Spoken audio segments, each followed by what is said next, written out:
going to call this to order, so Madam Clerk, would you please call the roll? Alderman Boyd, Alderwoman Howard, Alderwoman Hubbard, Alderman Muhammad, Alderwoman Boyd, Alderwoman Clark Hubbard, Chairman Vaquero. Present. And Alderwoman Howard is in a meeting across the hall. I'm just saying that the Alderwoman Howard will be over. She's in a meeting across the hall. So what I want to do is, Alderwoman Navarro, you're up. It's because Heather's Alderwoman Navarro's representing the bill, all right, and so if you can kind of, and then you also sit on HUDs? I do not. Okay, so I asked Alderman Oldenburg, he thought maybe you did, but. I mean, I can give you a summary of Yeah, that just bill. kind of I'm so a that we co-sponsor all- of that one as well. So that we all know. This meeting is taped. Everyone's going to get a chance to come up and talk.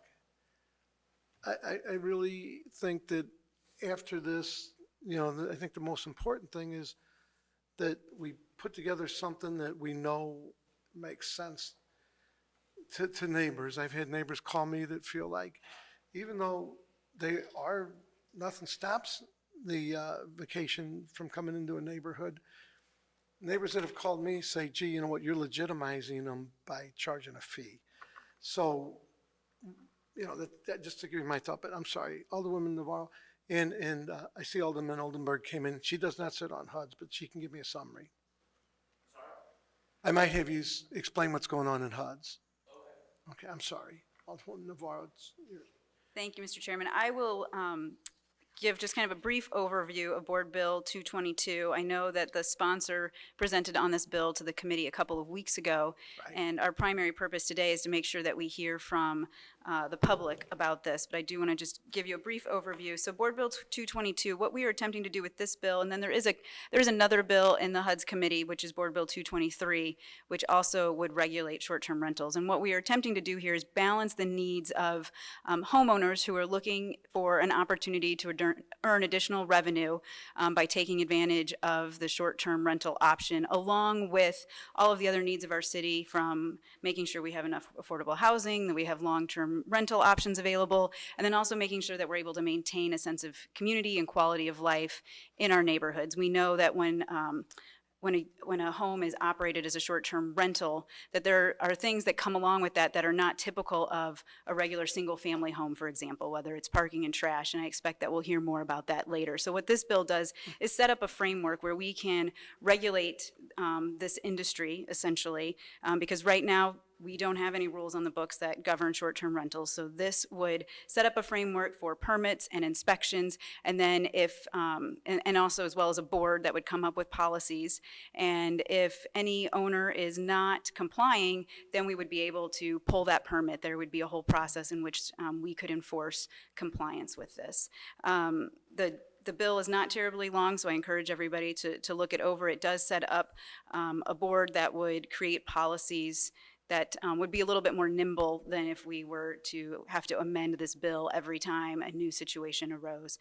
The board bill that is in HUDs is a zoning bill, and what that one essentially, just for your information, the way it is currently drafted, what it would do is create a conditional use for any investor-owned units in zones A through E. And that's part of what we have heard, is that there's a distinction between somebody who lives in their home and is renting out a bedroom because maybe they've had kids go off to college, or they have maybe a two-family and they want to rent one side, but they live in the other one. That's very different than somebody who lives out of state and purchases 15 or 20 units or homes, never sets foot in them, and is turning people over week to week.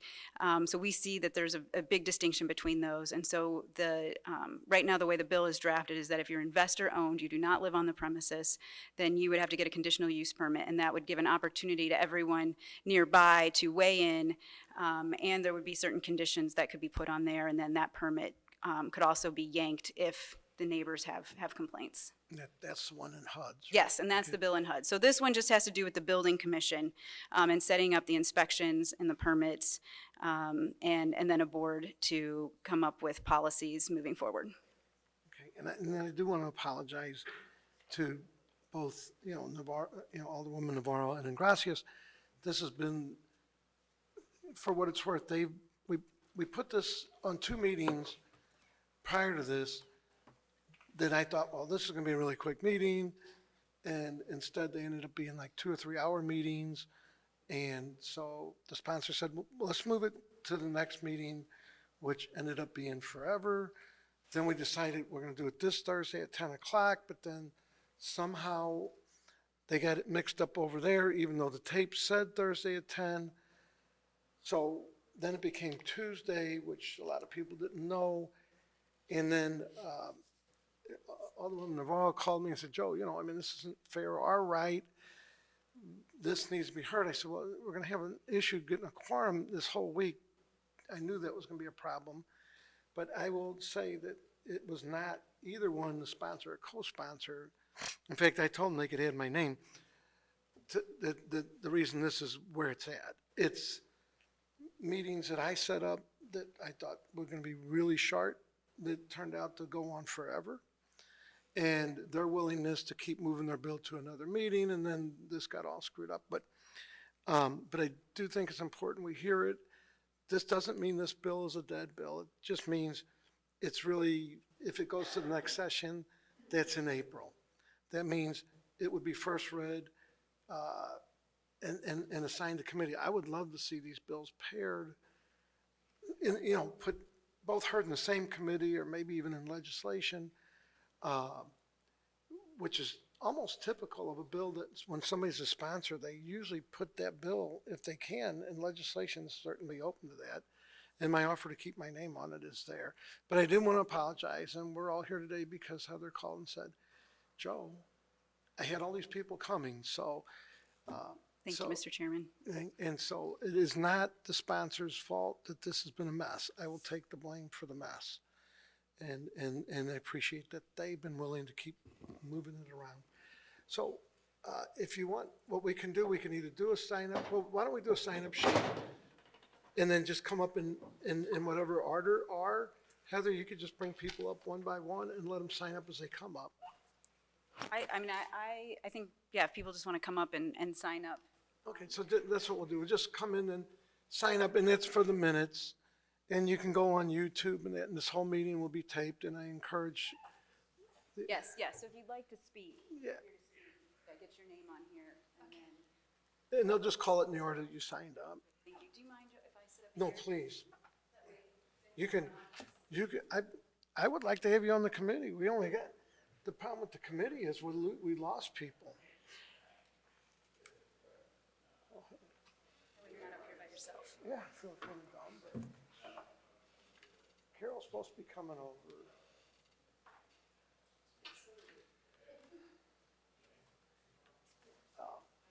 And so, I mean, you have the possibilities, but it might be, I'm just telling you from people that talk to me.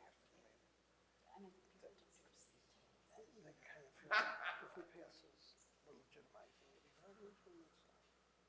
But anyway, and again, that's why I apologize. I know it's not her fault or your fault, but this was not my fault. This was Trump's signature. Yeah, and then Terry, like all meetings change. It's hard as it gets close to the end of session and everything gets. And I should have did this earlier, but I didn't realize those meetings were going to go like they went either. Yeah, they just went. And Lewis is over there, but we're gonna vote on the new secretary, so they said they would hold on. People over there too.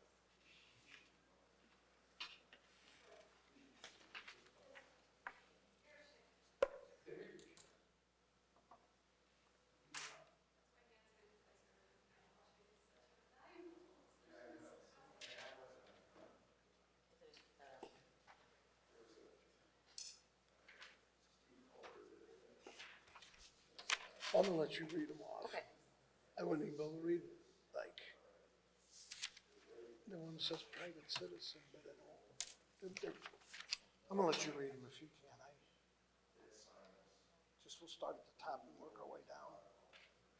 The one I can't tell at all.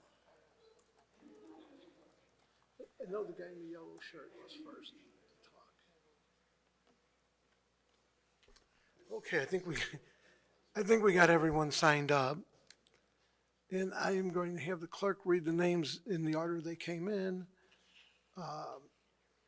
And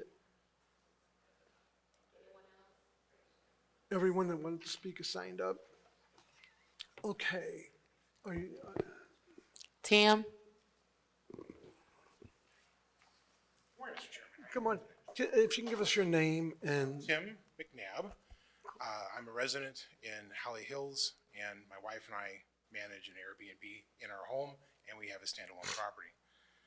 So to address a couple of questions, I sent a letter to Alderwoman Murphy, and I'd be happy to forward that as well, which is kind of a recap of what I'm going to be sharing with you this morning.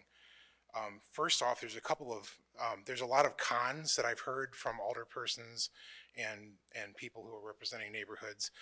There's some pros as well, but just to show that I'm embracing the cons, some of the problems we see are bad behavior by guests. Totally understand that. People acting like, well, you know, they rent the place and they throw a beer bash. All right.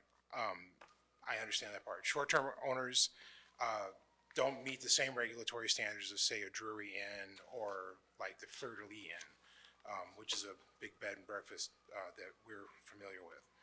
And also making sure that, you know, we need to pay, as business owners, we need to pay our taxes like payroll taxes and the hospitality taxes that are legitimate and due. They're placed on anybody who's inviting guests to stay with them, and it is only fitting and just that other businesses who are in the same hospitality industry should cover those. So those are the three major cons that I can kind of see regulation having an impact on. But I'd also like to address a couple of the pros, several of the pros to having Airbnb in the city. Well, first off, we're ambassadors for our city. My wife and I, we've lived here for over 20 years. We love the city of St. Louis. And when people come stay with us, we sit down, we have coffee in our kitchen. They ask us, hey, where you want to go? And I say, hey, check out the salted, check out this restaurant or that restaurant, or go to the City Museum. Our zoo is the best in the world for free. You know, you got to check that out. So we're enthusiastic promoters of people who are coming to our city. I get revenue to take care of my house. I live in a Holly Hills home, and the extra revenue is almost entirely my upkeep budget. So we remodel our bathroom, a bathroom that cost $6,000 to remodel, we were able to cover based on fees that were coming from our Airbnb. So that's an important part of maintaining the housing stock in the city of St. Louis. We have a city that has infrastructure for 1 million people, and we've got a lot less than 1 million residents. There's a lot of housing stock that investments like this, properly managed in good faith, could really improve things for our city and maybe allow some of those improvements to bring more residents in. Short-term rental attracts visitors that would likely not be here. We had some guests coming in. It was a young family, 3 kids, mom, dad.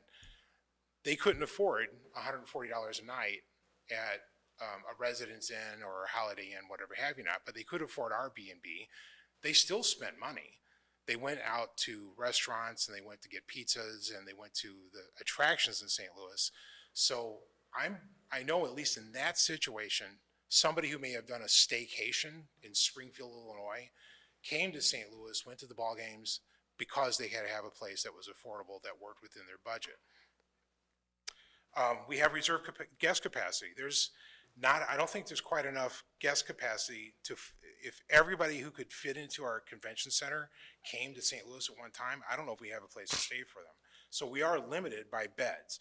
A robust Airbnb that is appropriately regulated with consideration of our neighborhoods, I think would give us some reserve capacity. We could attract more people into our city. And then finally, we are really heavily regulated already. Before a regulator could get their shoes on to come shut down an Airbnb will have it shut down because of bad ratings. So if my house is dirty or poorly maintained or doesn't look safe, we just have to have somebody give us a couple of 1-star reviews. We won't get any more bookings at all. And by the time a regulator shows up to cite a facility, a more commercial property, we're already shut down.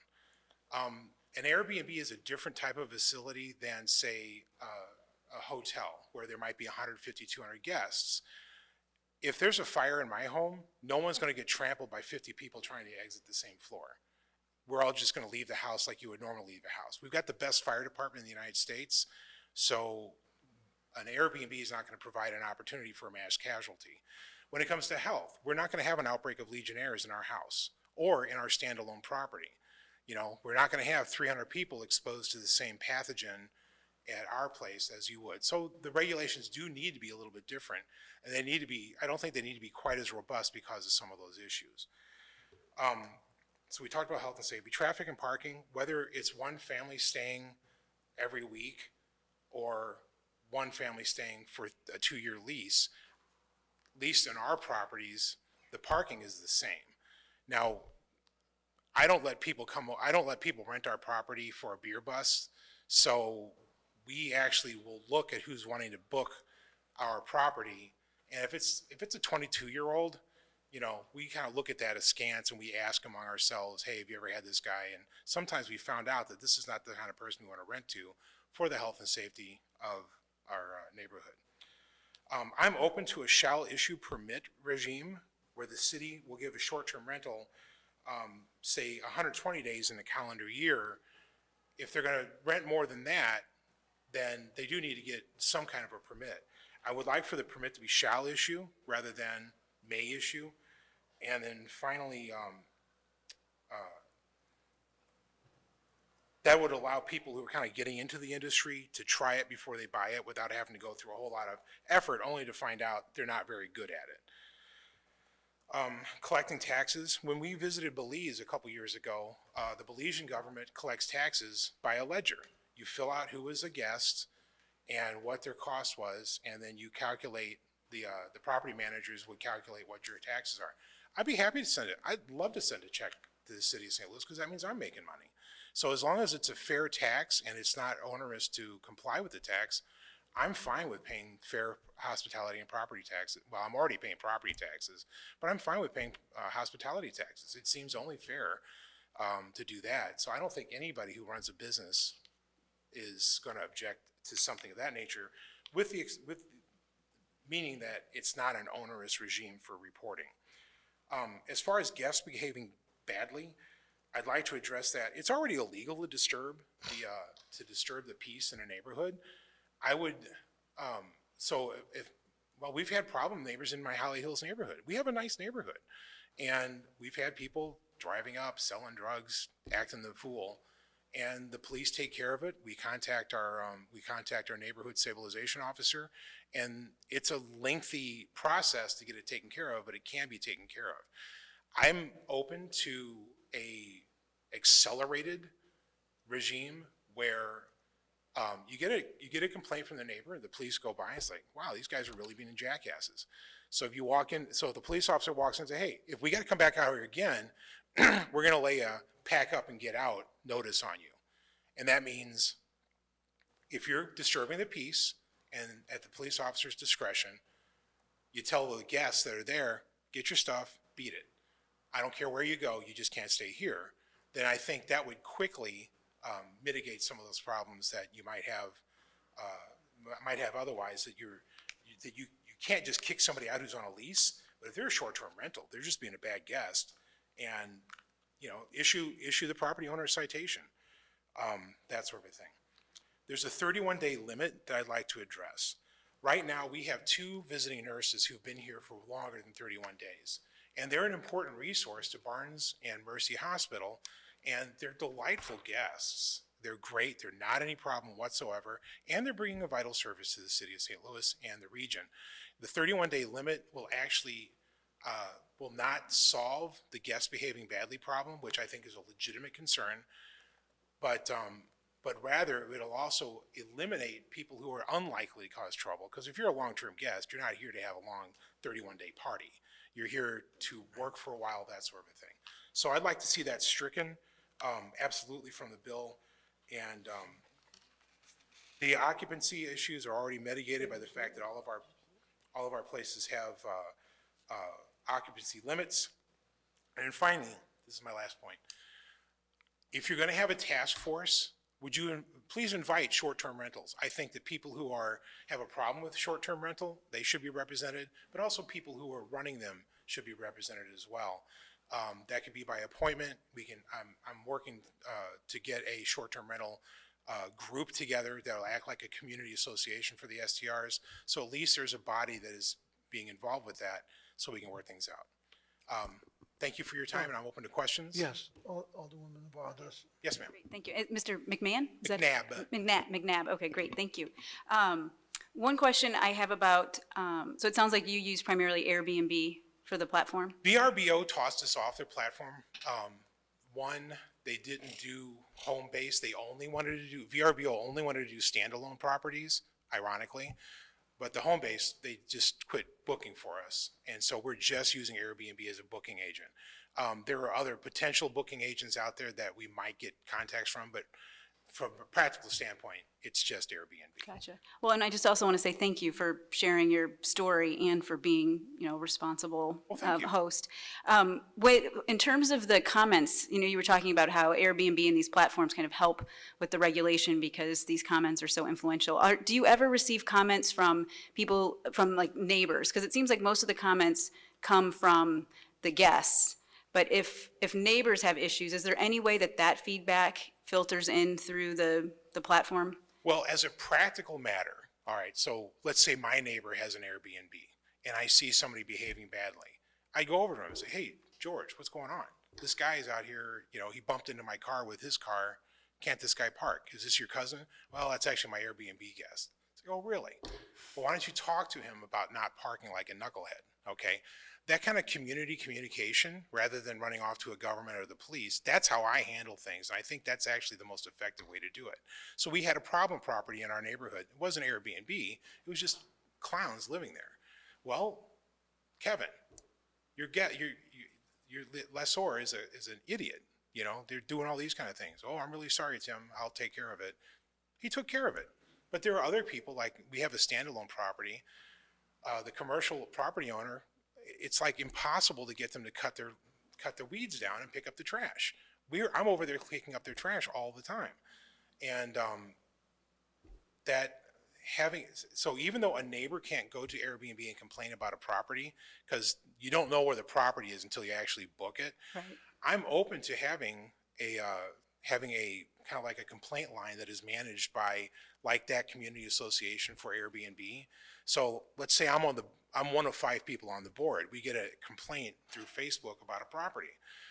I got no problem calling that guy out. Hey, you trying to ruin it for all of us? That's a nice property there. It's shame something should happen to it. That sort of thing. But that's kind of what's happening here. I think most owners, I want to only speak for myself, but most owners would be open to having a means of that sort of, we've got the customer feedback, now we need the neighborhood feedback. And that's fine with me, but the kind of regulations that you're proposing, I don't think actually seem to create that. Okay, Did I answer your question? Yes, yeah, Okay. no, that was great. And I just wanted to address the 31-day limit in there is because of the way that our ordinances and our state statutes work. So right now, if you rent over 31 days, you're a regular rental. Like that's already dealt with. So there's not a limit on renting more than 31 days. You're just not considered a short-term rental at that point. So if somebody's staying there more than 31 days, this bill wouldn't even apply.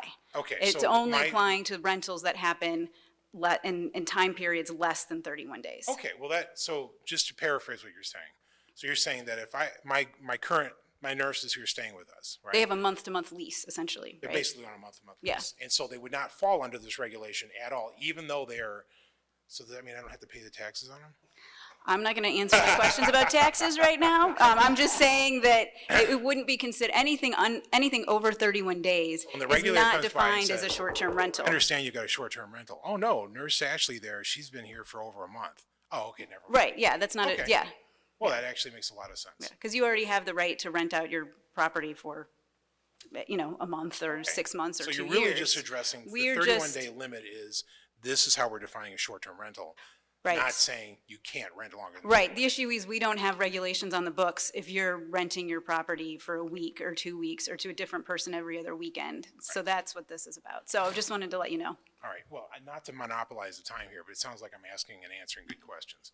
Do we have statistics on how many short-term rentals there are and what percentage of those are problem properties? Because I know there are problem properties in long-term rental, because I've got some. Yeah, the right? short answer for short-term rentals is that no, we do not have good numbers, and that's because we don't have a system right now where people have to register and get a permit and all of those things. So we can estimate based on what we see available online, but we don't get data from any of those platforms to tell us how many are listed at any given time. So we have to estimate, but the idea is with this, we'll have a better handle of, okay, how many do we have, where are they, and having a 24-hour contact, for example, that we know who to reach out to if there's a problem. So we need to get a handle on that data. All right, well, I'm a pretty advanced IT specialist, so if you have, I'll give you my contact information. Okay, I'd be great. willing to help you in any way I can. I really do, I really do love the city. My wife does as well, so do my neighbors.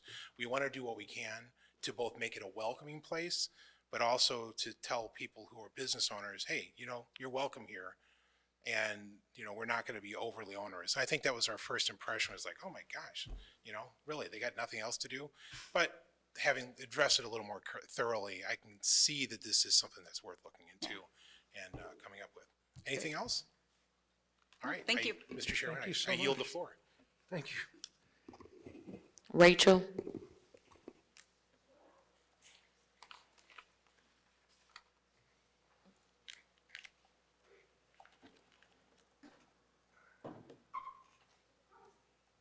Hi, Rachel. If you can just state your name, pull the microphone down so they can hear you on the Yeah. thing. Okay. A little bit. There yeah, we go. there you Okay. My name is Rachel Presley, and do you want my phone number too? No, just. Okay. just- You don't want to blast You don't, you don't want, Oh, am I being televised? Okay. oh, yes, you are. All right. So I have. Could you tell us maybe what neighborhood or ward that you're in? That would be great. So my name is Rachel Presley. My sister and I own SF Shannon Real Estate. We have property we have vacation rentals. We're in Shaw, Tower Grove East, Central West End, and Midtown. We have 21 vacation rentals within multifamily apartment buildings. We are owner-operators. I spend a lot of time in my apartment buildings. So though I fall under the investor category, I am very actively involved in the running of my business and our vacation rentals. So I am thankful to you and to Alderwoman Ingrassia for initiating this legislation, because I think it's important. I think to say that vacation rentals should not exist at all is foolish, and it's lacking foresight, I think. What do I wish to say? The bill that I see before me is good. The concern that I have is over the two-tier pricing. I don't think that is fair. Obviously, we will pay whatever we need to, but I don't think it's necessary to separate it. I will say that for us, our vacation rentals has raised our game and made our buildings nicer places to live. And from my experience, we're in touch with our neighbors. The tenants who live in our building are aware of what we're doing, and our neighbors physically on either side of us know what we are doing, and they have a direct way to reach us. And I encourage them to reach out whenever there are issues. It's my experience that most of our guests, I would say 95% of our guests, really just want to come to St. Louis to do whatever they're doing, and they're usually in very good spirits and very pleasant. They're not having crazy parties with tons of people. We follow all compliance issues. We pay the taxes on all of the apartments, the lodging tax, hospitality tax, what is mandated.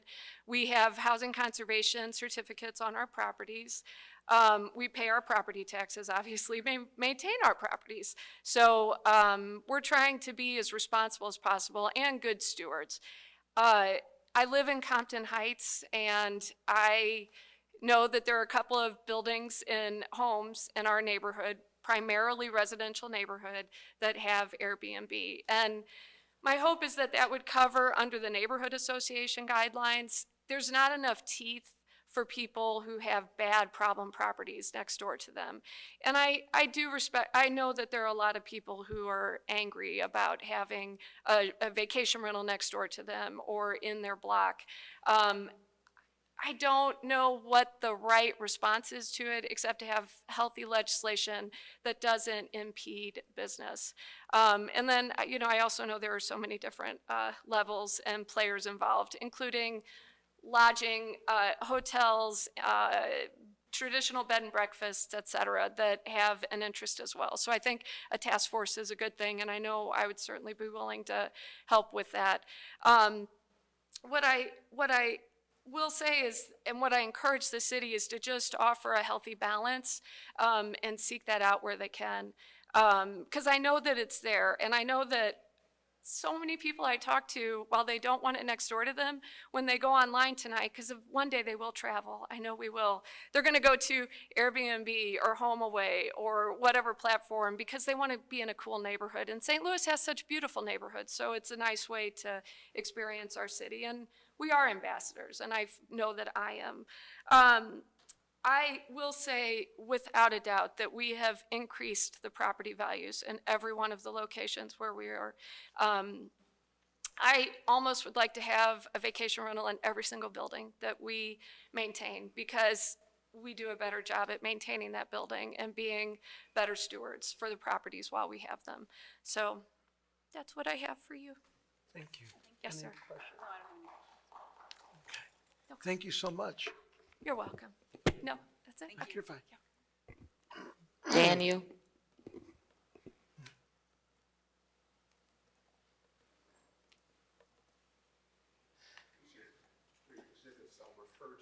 And I'll make sure they do go to the committee members. They're around, they're just not here. Yeah, they're just 3. Okay. Okay. My name is Daniel Sesh. I'm a 50-plus year resident of Skinkard-Bolivar neighborhood. And I was a landlord owning and managing rental properties for 45 years. So, yeah, I love the city. In the bill, there's no mention that the short-term rental operators will be paying hotel taxes or hospitality taxes or whatever they are. I think that needs to be made explicit some way, because I understand there's some people who say, oops, they will automatically, and other people say, no, we need to put it to a vote of, put it to the voters that it's going to be extended. So that needs to be nailed down before any of these bills pass. The last thing we need is to regulate the short-term B&Bs, then have some humongous investor-owned company come in and challenge and say, oh no, we don't have to pay it, and have their lawyers come in and tie everything up for 2 or 3 years. So, figure out with the city councilor what needs to be done. I do not understand the distinction in the bill between, quote, owner-occupied and, quote, premises owner-occupied. For me as a layman, that just seems to be a distinction without a difference. Hearing from the first 2 speakers, especially the first speaker, I think it is very important that the bill be split into 2 sections. One is for owner-occupied. I agree that it is good that people who have a spare bedroom, or maybe they're in a 2-family, and especially seniors who end up with fixed income, their assets are tied up in the home, be able to raise money, whether it's income to live on, additional income, or whether it helps maintain the property. I have no issues with owner-occupied short-term rentals. And I think most of my neighbors I've talked to don't. I think the other one is the investor-owned short-term rentals. And hearing from Rachel, we sort of get down to this conundrum of the absentee, sometimes out of town, LLCs, corporate owners hide behind the skirts, and I'm not being sexist here, of the investors who are within a mile or a few blocks of the properties, who clearly and are available to their neighbors if there's issues. And somehow in there we have to say there's going to be very good investor-owned and there's going to be pretty crummy investor-owned. And I believe that there needs to be different rules for each type. I'm not going to go into specifics there. And those rules should be more stringent for investor-owned. One of the things in the bill is that it says when this goes into effect, people would be required to get permits after 180 days or 6 months. That doesn't make sense. It would seem 90 days or 3 months should be sufficient. We know who the property owner is, and 3 months is a long enough time for people to go and register, and there's no reason they should need 6 months to take care of that. And this may be taken care of in the zoning bill, but there need to be limits on how many investor short-term rentals are on each residential block. You can end up with multiple short-term rental units on a block, and that threatens neighborhood stability because you're increasing the ratio of transients in the housing stock to the long-term residents, whether they be long-term renters or owners. The question in my mind is, how do you hold investor-owned short-term rentals accountable, especially when the investors are out of town, or they're LLCs, or they're corporations? Do we really want companies like TEH Realty, which is out in the county, driving the county government crazy, to take over swaths of housing in St. Louis? And one of the handouts I gave you is called the Great Wall Street Housing Grab. And yeah, she has the copy. She's been copies. Yeah, exactly. And that talks about how in 2008, when many people lost their homes to foreclosure, these hedge funds basically generated huge amounts of bought up these homes, and in high demand areas in Los Angeles, Washington, and so forth and so on, they now own and control hundreds of thousands of formerly single-family owner-occupied houses. And they're gouging those tenants. They're not only raising the rents, but they charge them fees for this, fee for that. It's sort of like the airline model of how you can get money out of people. They have lawyers and so forth and so on. So that those creatures, those corporations or limited partnerships, especially when they're out of town, how do you control them? And you're subject to local law, yeah. You maybe even have Missouri law, but at some point in time, they can be, again, owned in California. In fact, the house across the street from me was owned by a company in California, and their management agent was based in Tennessee. So there was no access to a local person to hold them to task. So again, somehow that needs to be figured out in terms of the legislation. How do you hold these fake people, as it were, corporations, to task? I noticed that the advisory task force has 2 appointees representing the short-term rental owners, but only 1 representing residents. I think you need to add another resident on that short-term task force, so there's 2 and 2. Then there's a hotel person and another, I think, the Board of the Public Service, a city employees on that thing. So I would just recommend slight modification to that. Now, the short-term certificates of inspection, and this is my best reading of the bill, I may be wrong, seem to not expire until there's a change in ownership, even though they may have multiple short-term tenants during the year. Landlords must get conservation inspections after 1 year if tenants change. So I do not understand why the preference is given to the short-term rental owners to only get a certificate, which goes on forever. The inspection lasts forever until they sell the property. Let's have a level playing field. Again, I was a landlord for 45 years. And again, so I'm arguing that the short-term owner should have to get an annual certificate of inspection. The price for these inspections, if I am a landlord, I'm paying $90 for my inspection. Let's say maybe $90 a year if I'm unlucky enough to have a tenant that only lasts 1 year. The fees here are $100 or $200. One of the conversations I've had is that the city doesn't have the money to hire a whole lot of inspectors. We need enough inspectors to keep track of these short-term rentals, so let's raise the fees to a level adequate to fund additional inspectors. If it's $300 per short-term rental, fine. The key thing is to have enough city housing inspectors to take care of being able to inspect these short-term rentals once a year.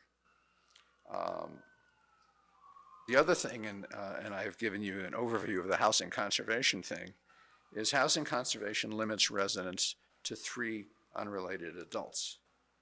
There's short-term rentals, the one across the street from me, which has been sold now to, I think, an owner-occupant, advertised for 12 people. I happened to watch as people left that. They were there for the weekend, parents and children. They had parked 5 cars on the street. So again, and I've given you an example of one that's a few blocks from me, where they advertise that they can have 14 guests. It's a building that says it has 4 bedrooms. Now, just for the hell of it, I got onto the Airbnb site and I said 14 adults, and it was fine. It accepted that. So again, there's got to be some means of saying to them that city ordinance is you can't have more than 3 unrelated adults. I'm not saying anything about the children, and that needs to be applied to all these short-term rentals. So they can't advertise that can have 8 people or 12 people or whatever it is. And my issue is, again, my neighborhood survived, and I go back long enough, sorry to say, 50 years. Oh God, whoever thought I'd be able to think of 50 years.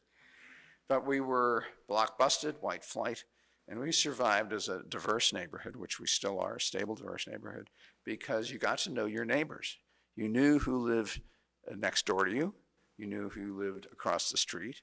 And if somebody went in and out of that house or apartment that you know didn't belong there, you'd call the police. If you have these short-term rentals where who the people are changes from day to day or weekend to weekend or whatever it is, you have no way of knowing, who's supposed to be there. And we still have some burglaries. So again, the issue of being able to spot who should or should not be in a house is important. We're not a high crime area, but we certainly have enough that these are still important things to be able to, I better call the police. Somebody's there that's not supposed to be there. As a landlord, I instructed my tenants in certain things. One of the places I owned was next door to me. The advantage for them is if I didn't make repairs quickly, and I always did, they could come over and ring my doorbell. They knew where I was. I wasn't some LLC or corporation.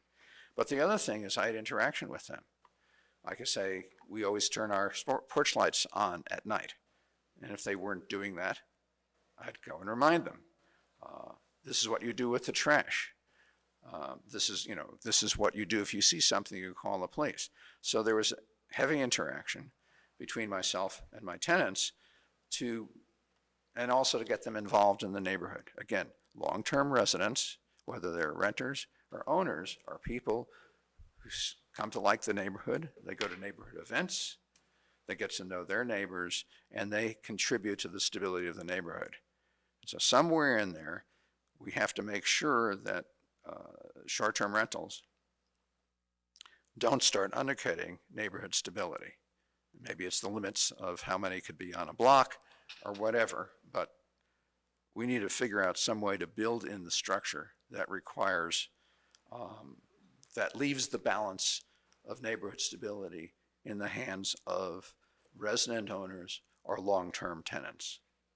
I mean, I was proud. I always kept my rents a little bit below market, and I had several tenants that stayed for 7 years. I had one woman who stayed with me for 10 years. My rent was low enough. At the end of 10 years, she saved up enough, and she was able to buy a house. But that was important. I had a number of tenants who either bought into the neighborhood because they came to love the neighborhood, or they bought into the city because my neighborhood's gotten a little bit more expensive because of gentrification. But young couples with children, the very kind of people we need to keep in St. Louis. I respect, again, the comments about being ambassadors, and that's why I have no issues with owner-occupied short-term rentals. Thank you, but hang on, I know we're gonna have a couple of questions, but, Sure. and I asked Lou, who's our attorney, in case I'm saying something wrong, he'll hit me or something, I Sure. guess. I can give him this hammer, and he can, so, He slap his hands. or something like, so the reason, and maybe I could be wrong, but the reason we can't charge $3 or $4 or $5 or $100, we're pretty regulated by the state. We can charge for fees for service. So within what it costs us to go out and send inspectors out and do that, the same with trash, but when we start getting outside of that, then it does have to go to the voters. And is that, yeah. So I got, that's a correct. So that's why, and I don't know, and he'll tell me later, I do agree, I don't think we can charge two-tier fees. I don't think we can treat one person differently than another. Or he'll tell me later. He don't want to comment until he reads, he likes to research everything. But Good for him. I don't think you can charge two-tier fees. I do think the plat and petition and everything going over in HUD's is the answer to this. That's going to limit even one on your block if the neighbors feel that they shouldn't. And that was the same with if I want to put a bar on your block, it's the same, although there's been some changes. If I want to put a massage parlor, and they're very legitimate. In fact, I get massages. But, and they do have to do plat and petition. Now, that might have changed a little bit. So the best way to regulate this is to, through plat and petition, if we can legally get that, because I agree that we should charge a fee, and I believe we should be able to take the permit away from anyone that, and not allow them to operate. I agree with that. It seems like a lot of my neighbors and the things that I'm getting are telling me, even though they are already legitimate, you can put them anywhere, they feel that by charging a fee, the feedback I've got on this particular bill, that by charging a fee, we're basically, as a city, legitimizing them, saying, without the regulation of where they can go, once we collect your $100, you can buy the whole block up, So I mean that's been the concern, and I think, and I'm glad that Alderwoman Navarro's here because I know there might be a few little changes, and the realtors that I've talked to in particular don't really have a problem with a fee. They have a problem with some of the other stuff, but not so much a fee because they also want to make sure that they have someone good and that Airbnb gets a good, reputation, and that, and you're right. Or actually, the guy who talked before, you're right. If I'm going to Lake of the Ozarks, I'm probably staying in an Airbnb, and I also lie. If it says 4 people, I bring my family, my kids, cousins. Hey, we're all in here. You could take the couch. You got the floor. One of the things I thought would be nice is that they would have to post a phone number on the outside of their building that, you can call. I do know neighbors have a recourse to make something a problem property.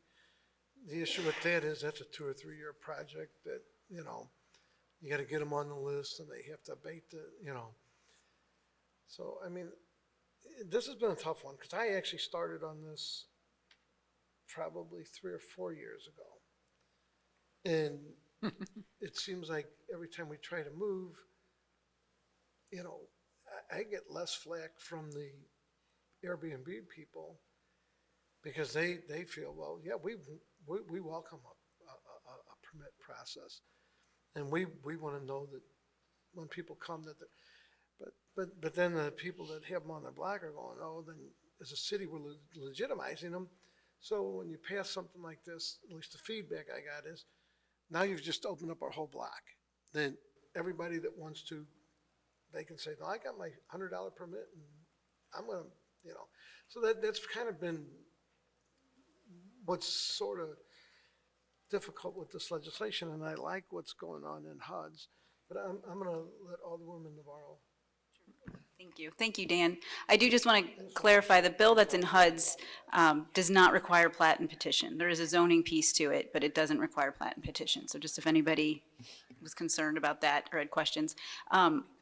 Dan, the one thing Latin petition. that's what, like for a liquor license where you have to go within 200-foot radius and get signatures. Okay. So it would be a conditional use hearing, which is different than plat and petition.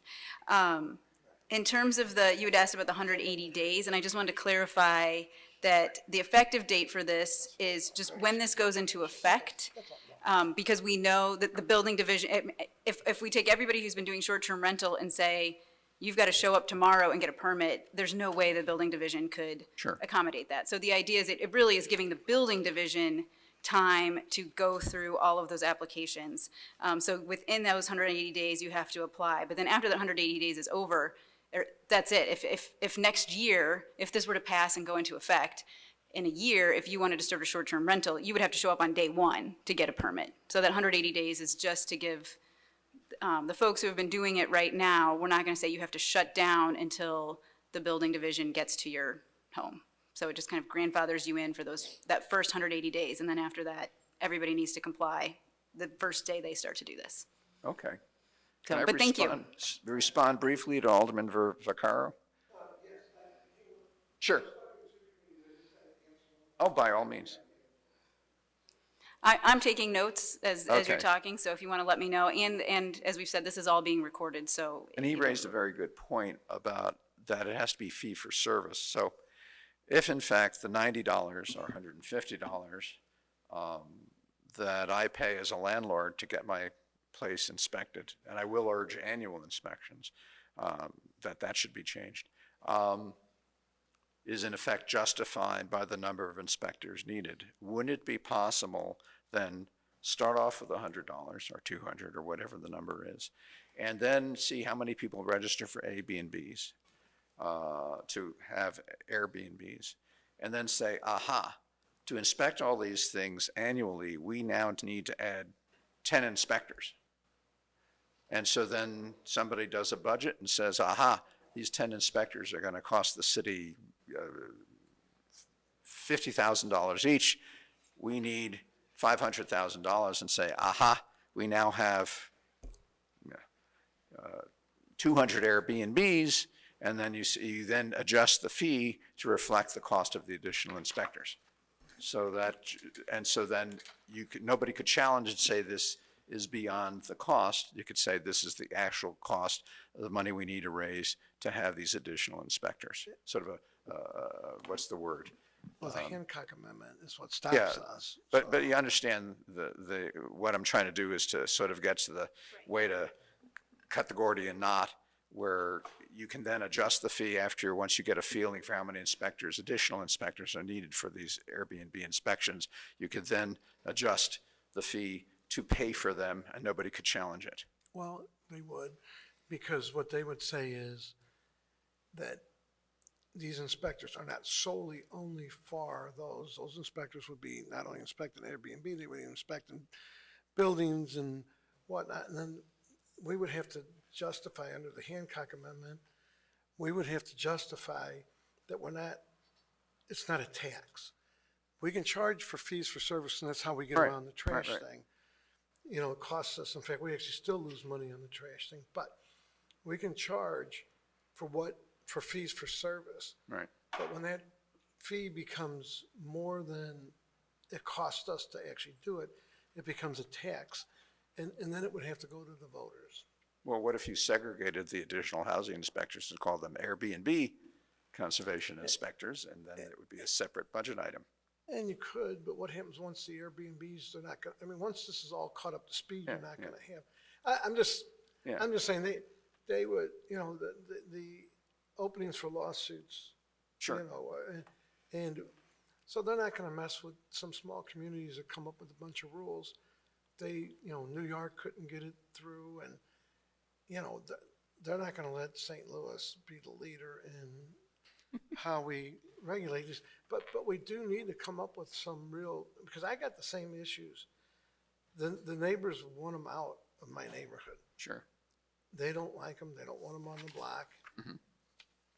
But at the same time, when I talk to them, they don't want us to do a permit, which I thought was the best, easiest thing, because when we pull the permit, but then they said, well, as a city, we're legitimizing this. And even though they're already legitimate, but they feel like we're almost saying, okay, we're in support of. So Yeah. what I'm hoping, and I'm sure it'll get challenged, but what I'm hoping is the plat and petition goes through, and if that goes through, I'm sure they'll challenge it, but that is probably the one best way, Okay, and especially if you take the ones that are already there and grandfather them because they were there before the clause, moving forward, if there's plat and petition, that's the one way I know you can regulate, okay. It's just my thought, and did you have anything? I was just going to say that, yeah, I recognize that we do not have all of the answers for this at the get-go, and which is part of the reason for the task force. They won't necessarily be able to amend the fees because there are a lot of other influences there, but in terms of number of inspectors, the budget comes up every year, and so, we'll have an opportunity to look at how do we need to adjust the numbers and staffing and all of that. So we do recognize that we're going to roll this out, and we're going to need to make changes and adapt and accommodate, so thank you. Yeah, thinking out of the box, as it were. So, yeah, it's a novel challenge, and therefore you need novel solutions. Absolutely.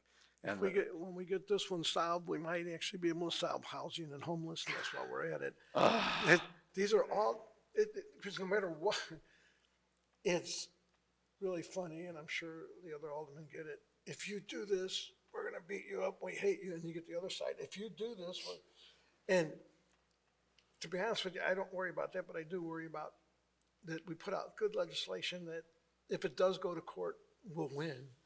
And if we put out really poor legislation, and again, I appreciate the two ladies that started this, they got a lot of time in it. And I think they're interested in making sure that what we put out is gonna stand. And at least if it goes to court,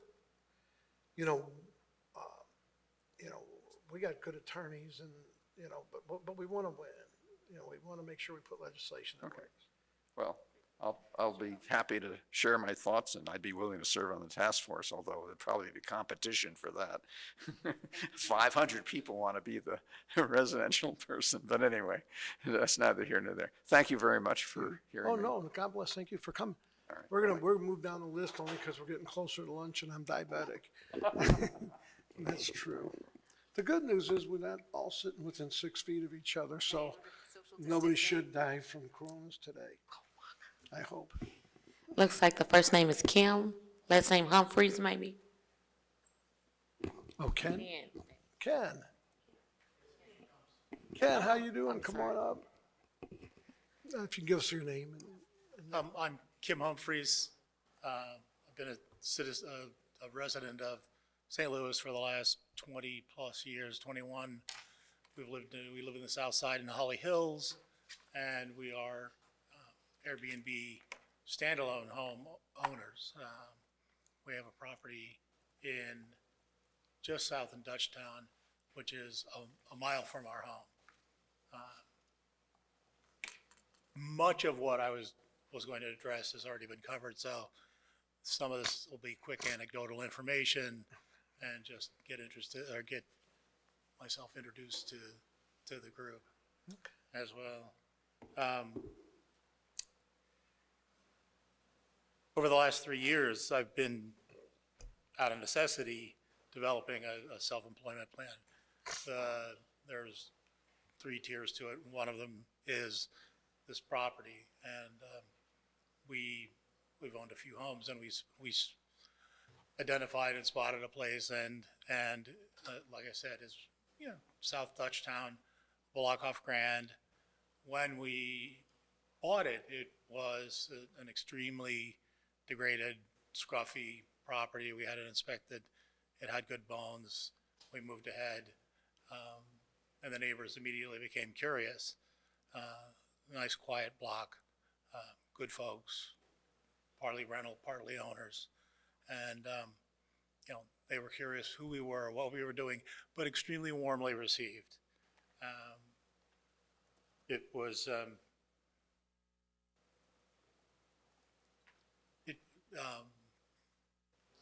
it was entertaining to go through the process. Later, are you going to sell it? Are you going to flip it? Are you going to live in it? We dealt with it, all of that, and we made a lot of friends. Since that time, we had some ideas about who our client base were and who we might go after to come and work with us. But two people from the neighborhood used us for personal reasons, for family overflow at holidays or for special events, which is something that I never anticipated, that we'd be a service directly to the neighborhood. That really pleased me. That showed, more than acceptance, that they believed in the business as well.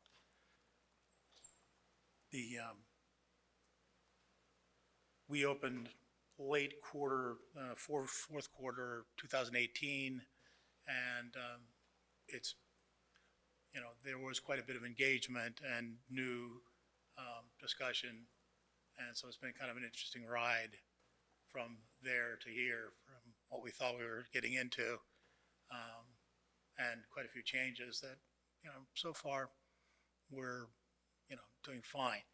There are two things. One that I'd like to stress that disturbs is the wrong word, but the investor-owned class.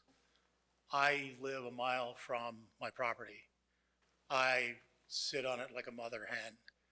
We still do the cleaning, even though, and charge a cleaning deposit. I mow the yard. We do a lot of the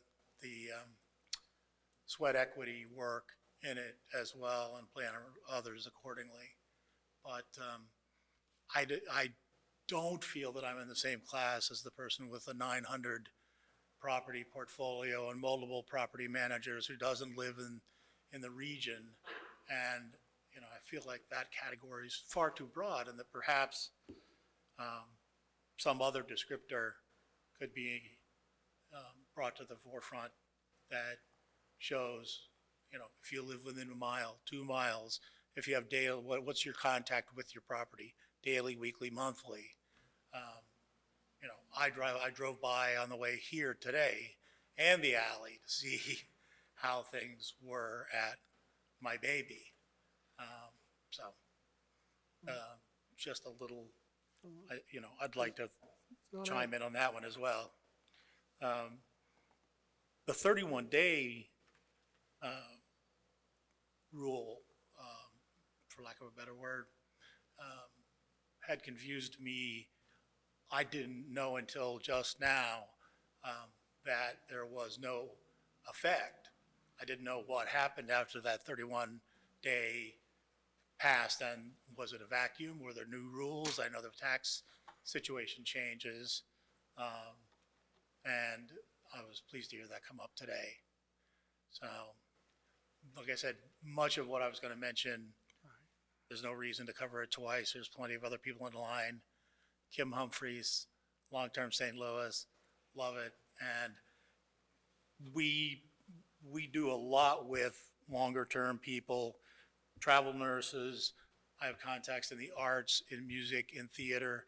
These are all people who come to town who need places to live exactly of this type. And they need unusual times, 53 days, 100 days, and they don't want to live in a hotel. They want to be able to come here and conduct their lives, and this is a great answer for them. We built something based on what we like on the road. We've been users for some time. We brought it here. We've gotten nothing but 5-star, I'm going to brag, nothing but 5-star reviews, and we got it right, and we brought a very nice product to a block that really needed it, and other people responded as well by taking up their property a little better. The yards looked better, the houses got painted, and people were a little more on board, or a little more proud of the block, and we were glad to be part of it. Well, thank you. One of the things that, and I don't know if it's in either one of these, but, and possibly something could be added in, but we could, for saturation, I know that limit like check cashing places and all that to somebody in an area that, I don't know if it's in either one of these. but it might be something that could be put in that says you can't have more than a certain amount. You know, in other words, you can't put a check cashing place near school. It has to be, you know, all those rules have stuck. And I don't know if that's in the other one or not. It's not in here. We've gotten a lot of legal advice on, you know, limiting the number to a block face, that sort of thing. So it's definitely something we've been considering and talking about and have been open to amendments. We just need to get a legal opinion that says that will hold up. And I'm here to learn too, and, you know, what happens. That's why these committee hearings, and sometimes it does take a couple of years to get something through, but it's a learning process. They know more about this than I do. I learned a little last week, and I'm learning a little more today, but thank you. Well, and just to continue one more notion, the idea of too many Airbnbs, it's a self-regulating industry as far as I can see. I know a number of markets around the country, and prices vary radically. St. Louis is a bargain in many, many respects, but if you have more units, you have to drop prices to get clients, and there's a point where, you know, people won't build anymore because they can't they won't make any more money. There's a finite number, although I think it's increasing, of guests and visitors and business people coming with specific needs, but you know, people won't build, you know, for a 2% profit. Well, but what was brought out last week, and the only reason I say that, and I'm going to move it on, but the only reason I say that, what was brought out last week in conversations after and even during, were people that were starting to get concerned that it would hurt home ownership if people come in and start buying up these, going, well, I can put 6 of them over here, you know, and that was brought up last week. And so I'm just commenting. You know, it's not there might be areas where people try to concentrate, but those are also areas that are popular where people want to hold their property because they value it. It's not, you know, you're not going to get it at a bargain price, which will make it more difficult to put an Airbnb in it. It's got a lot of self-regulation attached to it. I appreciate it. I'm going to move on just because we're going to let other people come up. But Sure. Thank you, Kim. Yeah. And that was my friend Kim Tucci's name too, was Kim. What is that short for? I Or is it just Kim? surprise people occasionally when they're not expecting the beard. No, well, Kim Tucci was my good friend, and I don't even know what it's short for. So, Thank you. thank you. Carol.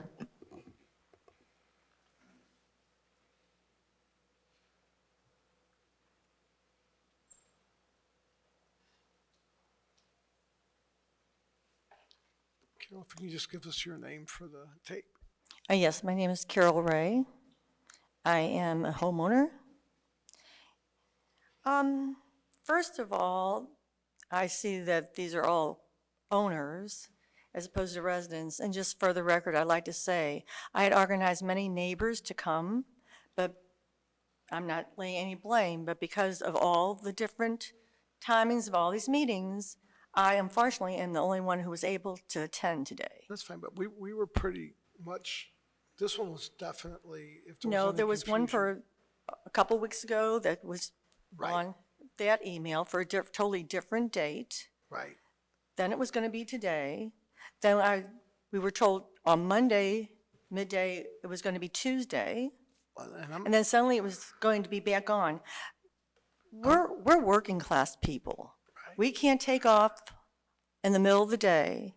These meetings, in my opinion, need to be held at a time when the general public is able to attend. Because this, like the owners, who is their business, right. this is our lives. And to be able to have a voice, we need to be able to make the meetings at a time when most of the general public are able to attend. There's nothing stopping us from having a meeting next week or the week after. If the sponsors want to have an evening meeting, I am certainly open to having an evening meeting. I think right now it's very much an education thing for us. And again, if the sponsors decide that they want to have an evening meeting. That will be the only thing on the agenda, and I do not have a problem holding an evening meeting. If the sponsors have a place that they would like to hold these other than here, and we could find a place, I'm perfectly willing to hold them out in the neighborhood. I think, again, this is all, at this point, all we're really trying to do is put together legislation that makes sense, that we're not gonna get sued over, that's gonna spend the next 2 or 3 years in court going back and forth, you know, that's not gonna be amenable to anybody. So I'm not opposed to holding evening meetings, even though we're gonna be on a 5 or 6 week break or whatever. Our session doesn't end until April, I don't know. Anyway, we got some time. I don't know the exact dates. So and that's up to the sponsors. And I can tell you, it would be the only thing on the agenda, nothing else, because at this point, it's still just going to be much of a learning, listening kind of a thing, so that when they come back in April, they can introduce legislation with some changes that seem to fit everybody, if that makes sense. And certainly, my email, my cell phone, people are, my cell phone number, and I'll tell you, it's 314-718-0131, and that'll be on the tape also. My email address, the same as every alderman here, is our last name. In my case, it's Vaccaro, Vaccaro, J. So that's literally everybody, even if you're trying to get a hold of the mayor, she's Cruz, J, and it's at STLOUIS, so it's St. Louis spelled out, -mo.gov. And a lot of times when I answer my emails, because everything comes to my phone, I get it better that way. A lot of things when I answer them come out as Car Wash Daddy, because I was in the car wash business. I own that. We're at Hampton 44. So if you see something from Car Wash Daddy, please don't spam it. It's me.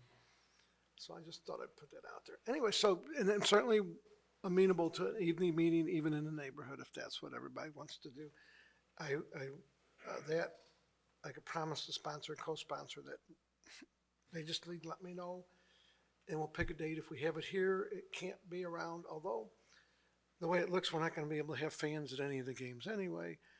But because of parking, if we have it here, it can't be on the day that there's a Cardinal or a hockey game or something that would not allow parking. So I'm sorry, please go ahead. Thank you, I appreciate that, and if that could be arranged, it'd be great. So, number one, addressing the issue of the fact that the neighbors should have a hearsay in this. This is my scenario.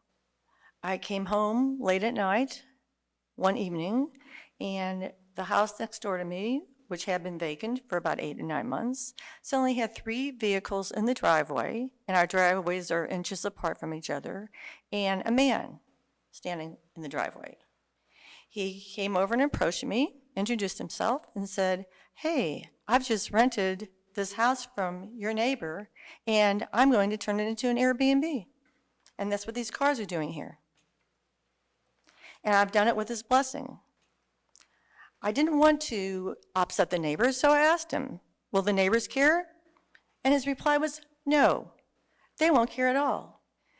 This is a gentleman who, during the time he occupied the home, never spoke to any of the neighbors, not even say hello.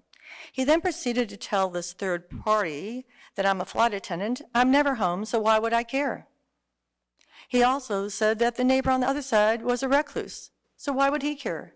So the neighbors won't care, go ahead, do whatever you want. This owner, third-party owner, has on his website, "To respect your privacy, you'll never see me." I have rules. You can't have parties. You can't have pets. You can't smoke. But yet you'll never see me, so who's going to regulate this? Hence, I'll come home late at night, and I will say there is a daily, almost daily turnover at this home. I'll have people smoking outside my home because they say they're not allowed to smoke in there. I have pets in my backyard for people who are not allowed to have pets. We have party limousines pull up all the time. Someone else addressed the issue of occupancy. I've been in that home. There are 3 bedrooms, and he has a queen bed in those rooms. We have witnessed one day with other neighbors, people coming out with sleeping bags and pillows. Shortly thereafter, the same afternoon, this third-party owner happened to come by. We addressed the issue with him, and he said, oh, no, they're just not young kids sleeping on the floor. They're using those on the beds. Really? They're not supposed to have guests.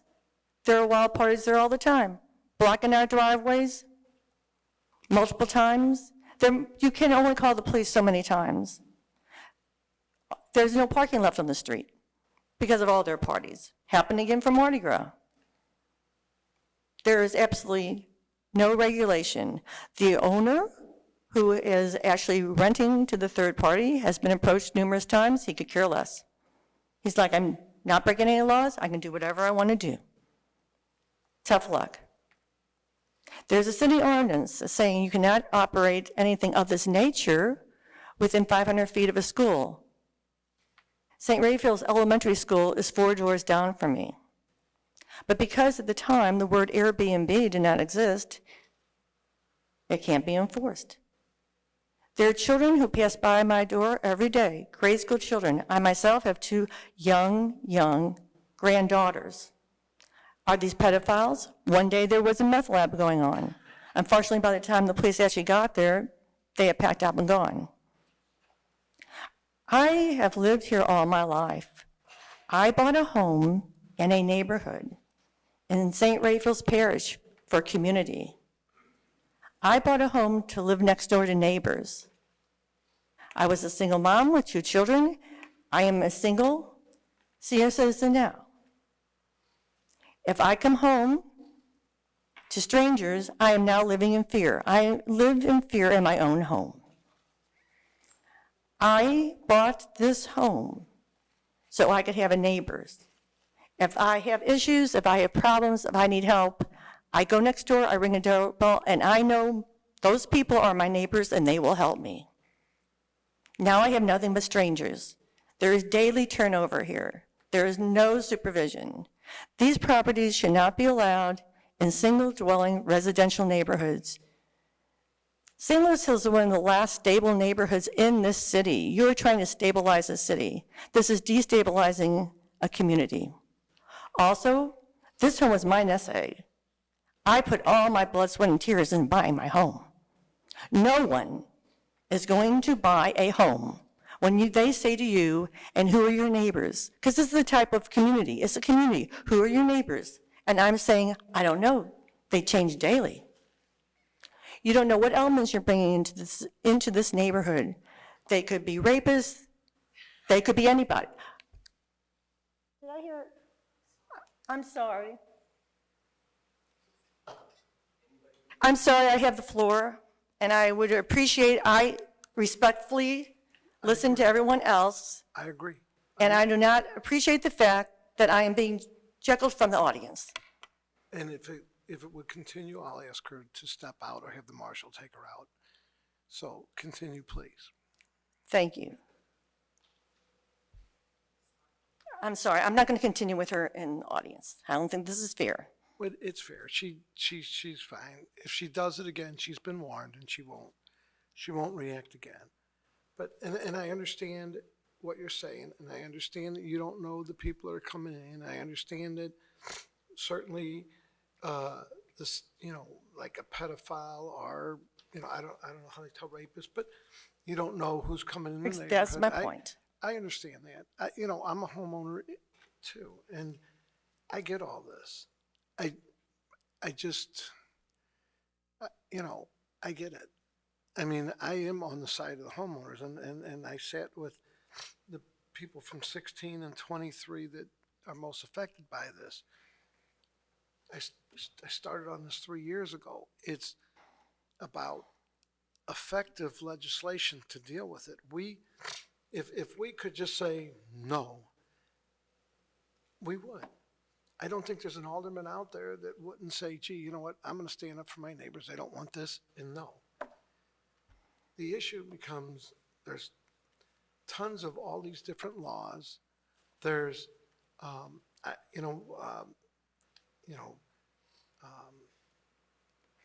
losing my train of thought, but people have rights.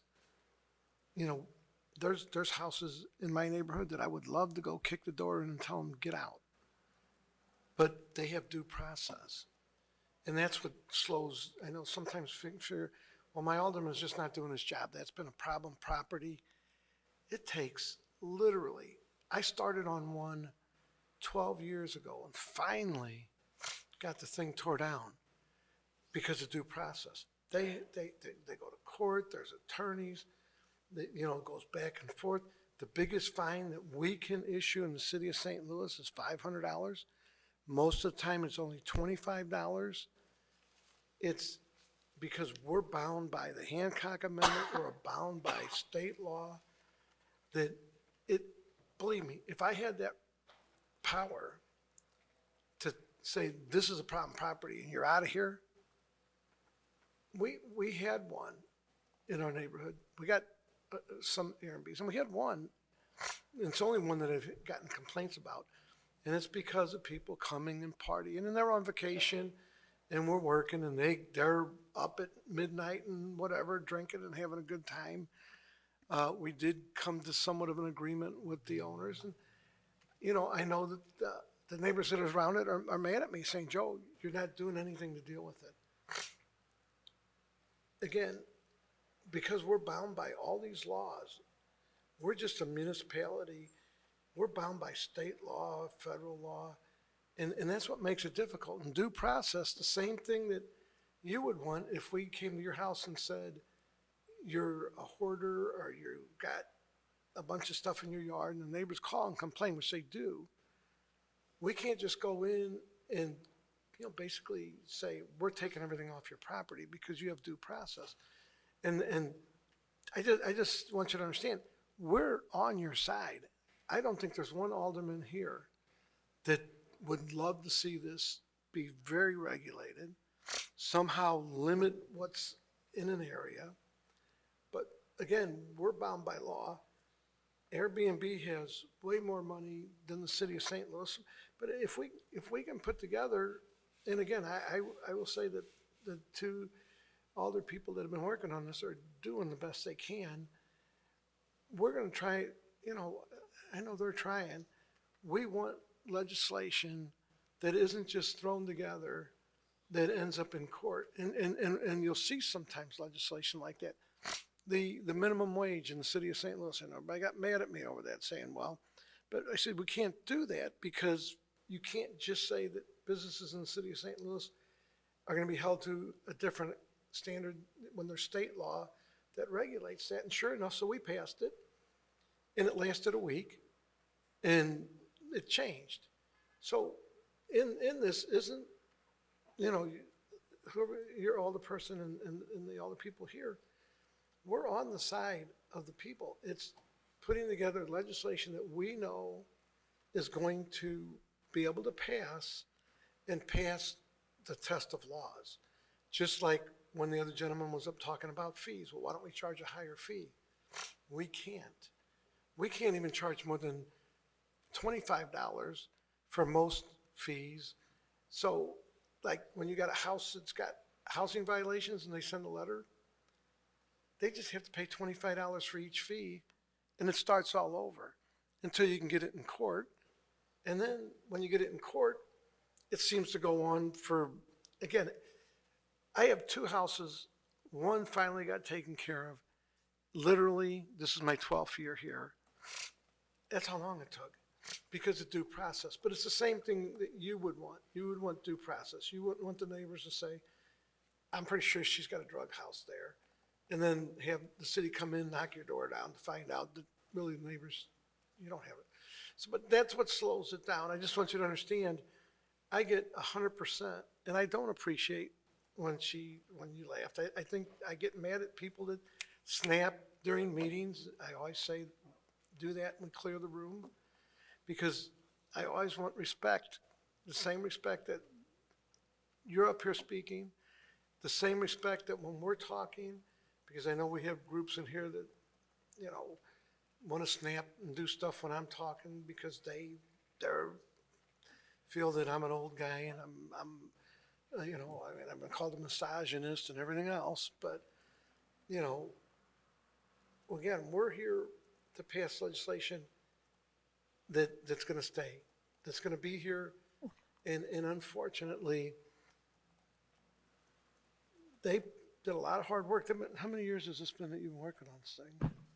Well, Alderwoman Ingrassia started about 3 years ago, and then I joined in about 2.5 years ago. And I started about 4 and gave up because I just kept running into walls. But I really think that by the beginning part of the next session, we are going to come up with reasonable legislation.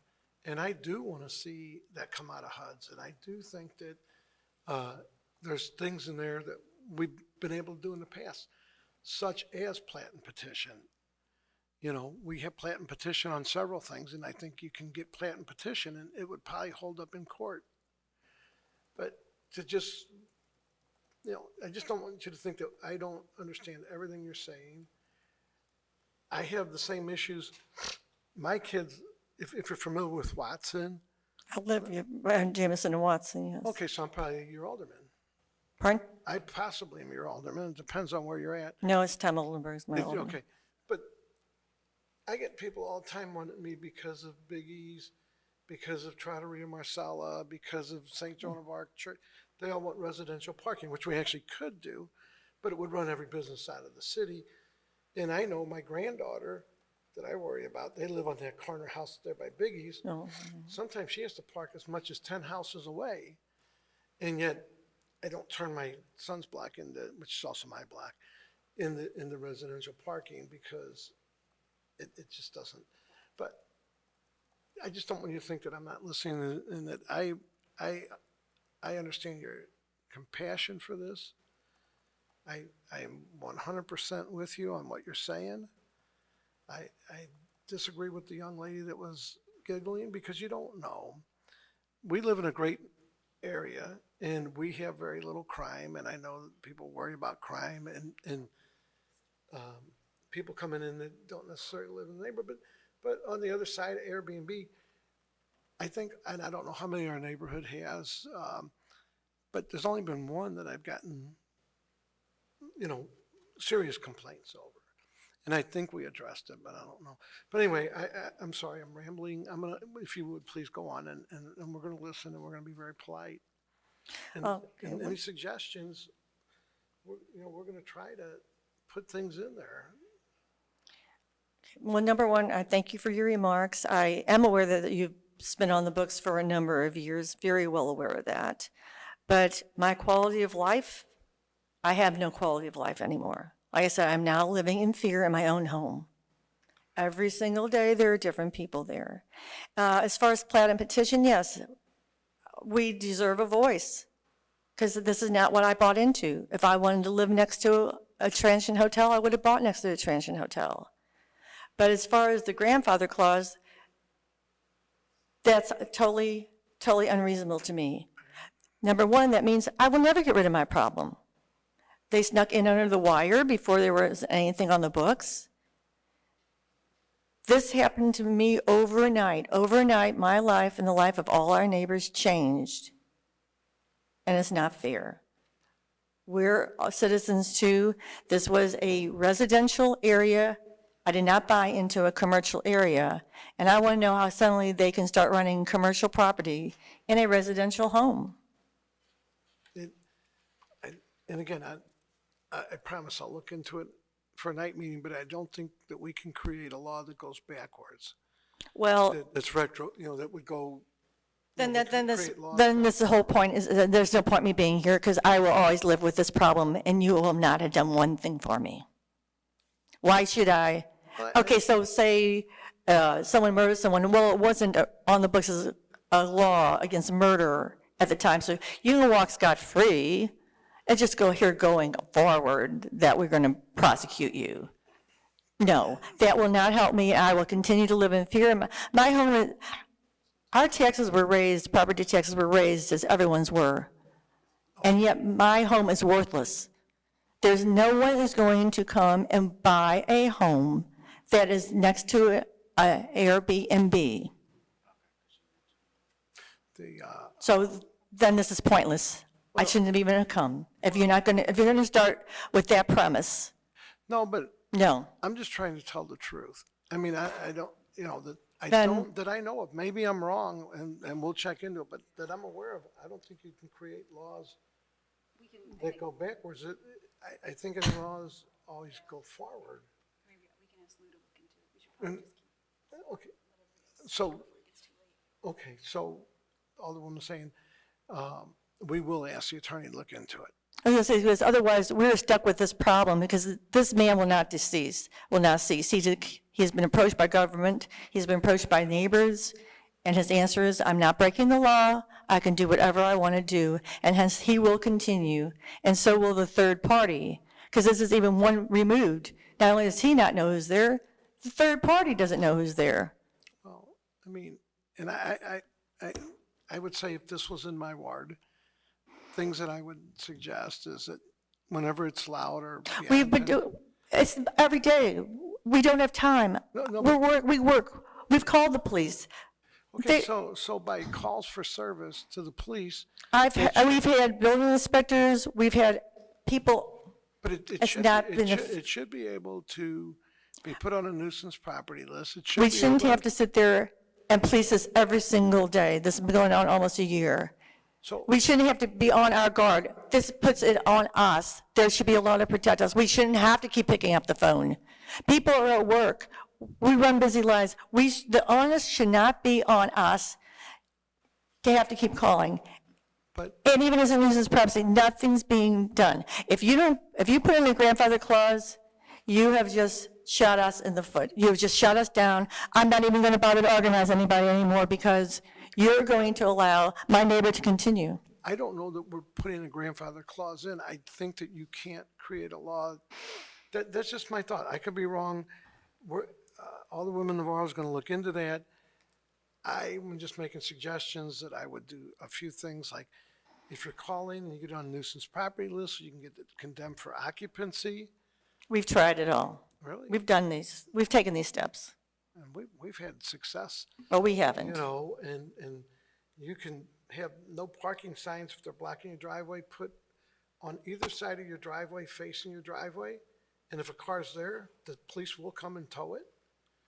I mean, there's things you can do with what you have now, and we're gonna look into it, and because I'm giving you my opinion. I'm certainly not an attorney.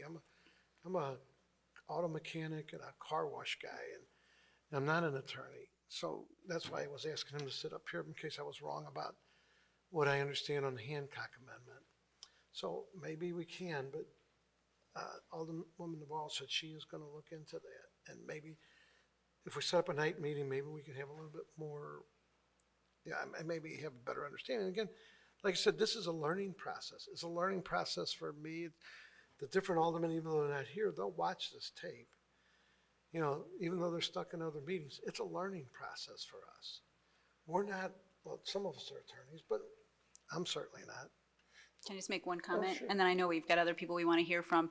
I think just like we know you can have a long-term neighbor who's a problem day after day, we know that these short-term rentals can create a problem. And the issue that I've seen in the neighborhood where I live is that the nuisance procedure is not sufficient to address problem short-term rentals. And part of that is because the nuisance procedure assumes that the problem is coming from the property owner. And when you have a short-term rental, the issue is it's a new person. And so the nuisance process essentially kicks that out of the system because it says, oh, that guest left, so it's all fine. They set it back to square one. And so what we're trying to do with this bill is to then put in a compliance mechanism, essentially, because we realize there's not an appropriate way to enforce and deal with these problematic short-term rentals. And so that's what this bill is doing. It doesn't provide any sort of grandfathering in. Anybody who's doing a short-term rental is going to have to go through this process.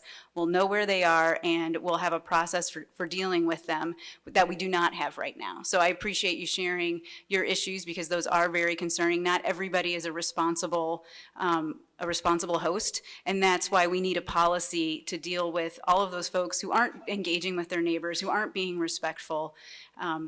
We can write one policy that's going to have to apply to the whole city. So I think it's really important that we hear about the issues that you've dealt with, so that we can have a law that will address that and at least give the neighbors some recourse. It will be somewhat dependent on the neighbors to bring these issues to the city's attention, just like it is if you have a problem neighbor who's got a loud barking dog, or whatever it is. The city doesn't drive around looking for bad behavior. We do have to rely on neighbors bringing that to the city's attention. But at least now with this bill, there will be a mechanism to respond, as opposed to right now, you can complain to the city and there's not a whole lot we can do about it.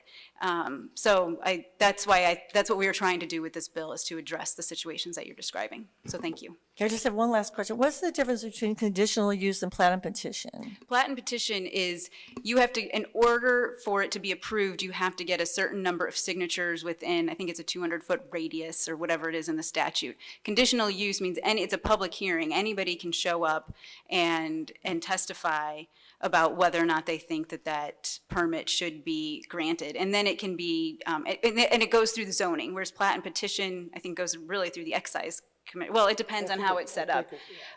But there are a lot of issues with plat and petition, because it's usually based on, you've got to track down often the owners, which is not always the residents who are there. So the conditional use hearing opens it up to more people to be able to weigh in.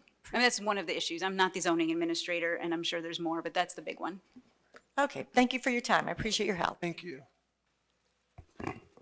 Brian?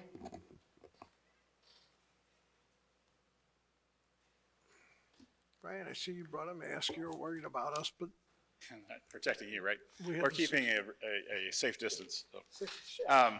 So my name is Brian Young. I'm a local real estate broker. Been in business for 31 years here in St. Louis. I've done a variety of things through that time. One of the things I am currently is I'm a resident in the city, happen to be your ward. And I've been a property owner for most of that time. We are also short-term property owners.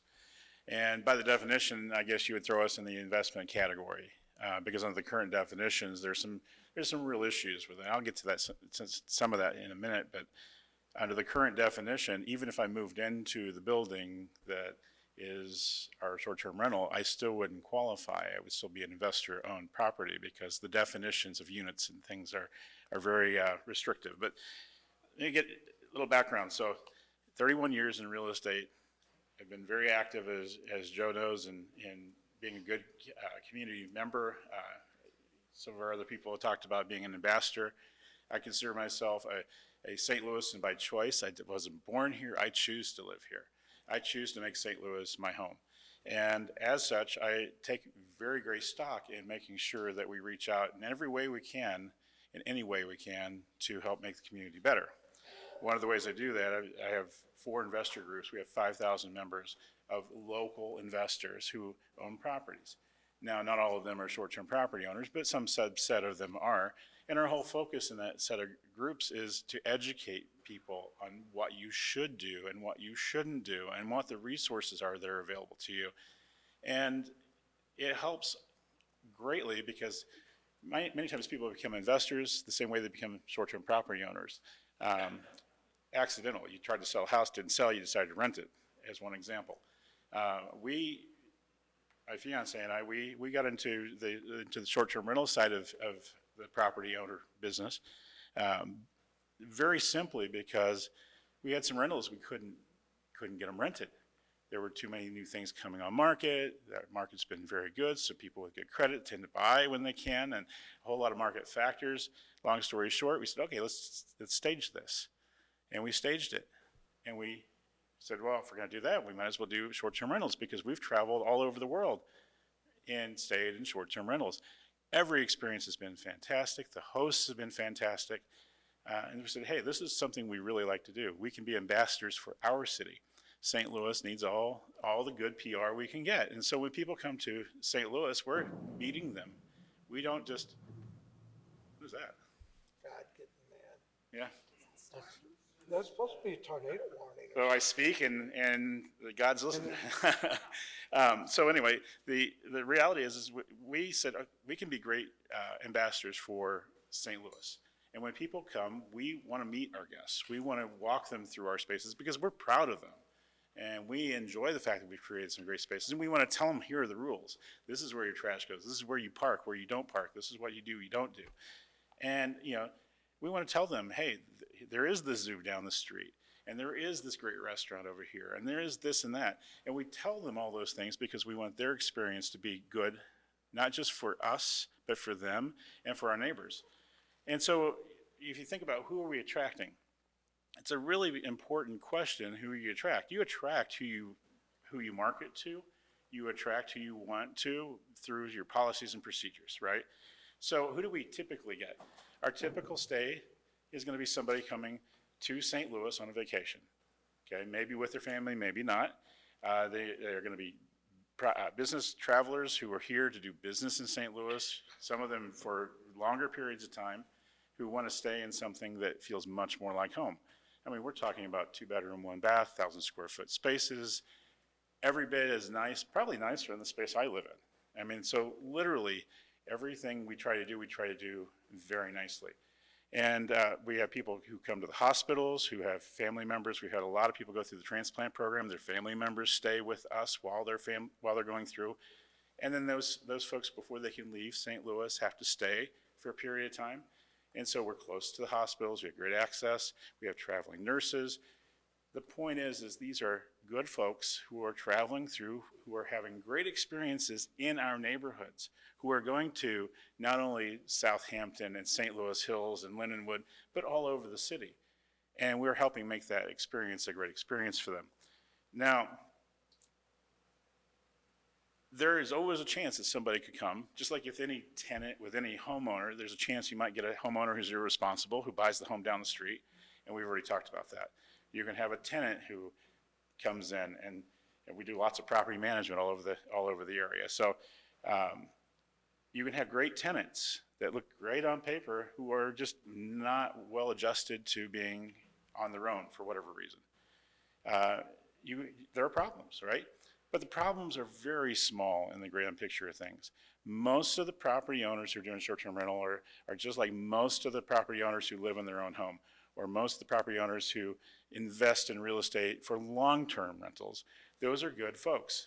They may not know everything they should and shouldn't do. So one of my points is a big component of this that is still missing from the discussion is almost all the problems that we've talked about could be addressed on an education basis. Okay, and that education doesn't just mean the property owner. It doesn't just mean me, St. Louis property owner as a short-term rental owner. It means talking to the staff here in City Hall. We go into the City Hall, we talk to people and say, hey, what's the rule for this or that?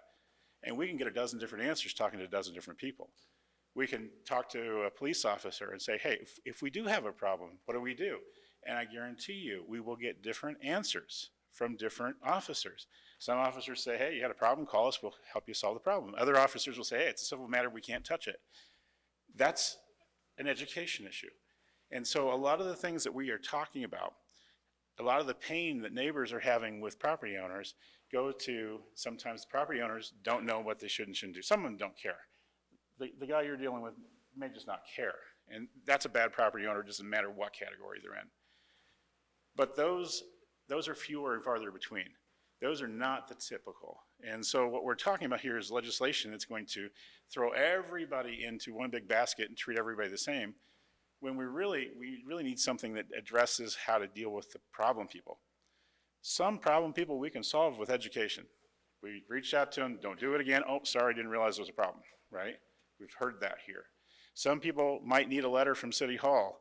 If you keep doing this, it's going to become a problem. You're going to become a nuisance property. We have mechanisms for that. Some of those mechanisms may need to be slightly tweaked or adjusted for specifics of short-term rentals.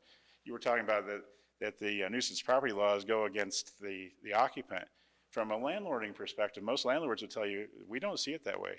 Most of those situations come back to the property owner.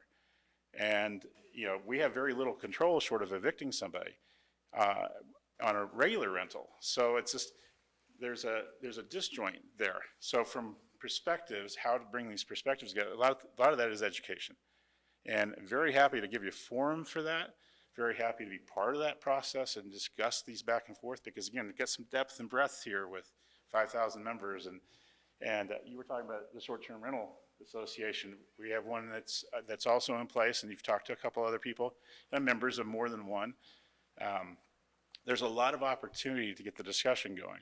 There's also the Association of Realtors that has a lot of touch with a lot of the property owners that we can, again, reach out. Through some of these investment associations, the RIAs in town, we can reach out. So a lot of this can be addressed in that regard. That's the biggest thing, and it's one thing I don't see in this, is, we're trying to legislate it, and it's not so much legislation, but education. If you don't know what the resources are that you have, that's a breakdown, right?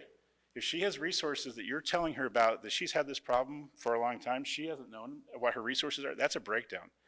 If the property owner is in fact a responsible owner, they'll react to those things, the things already in place. If they're not, no amount of club is going to get them. They might eventually sell, but they could sell from organization to organization. The shell games are done. We could talk about those. That's a whole nother discussion. So, and somebody referenced standing behind the organizational structures.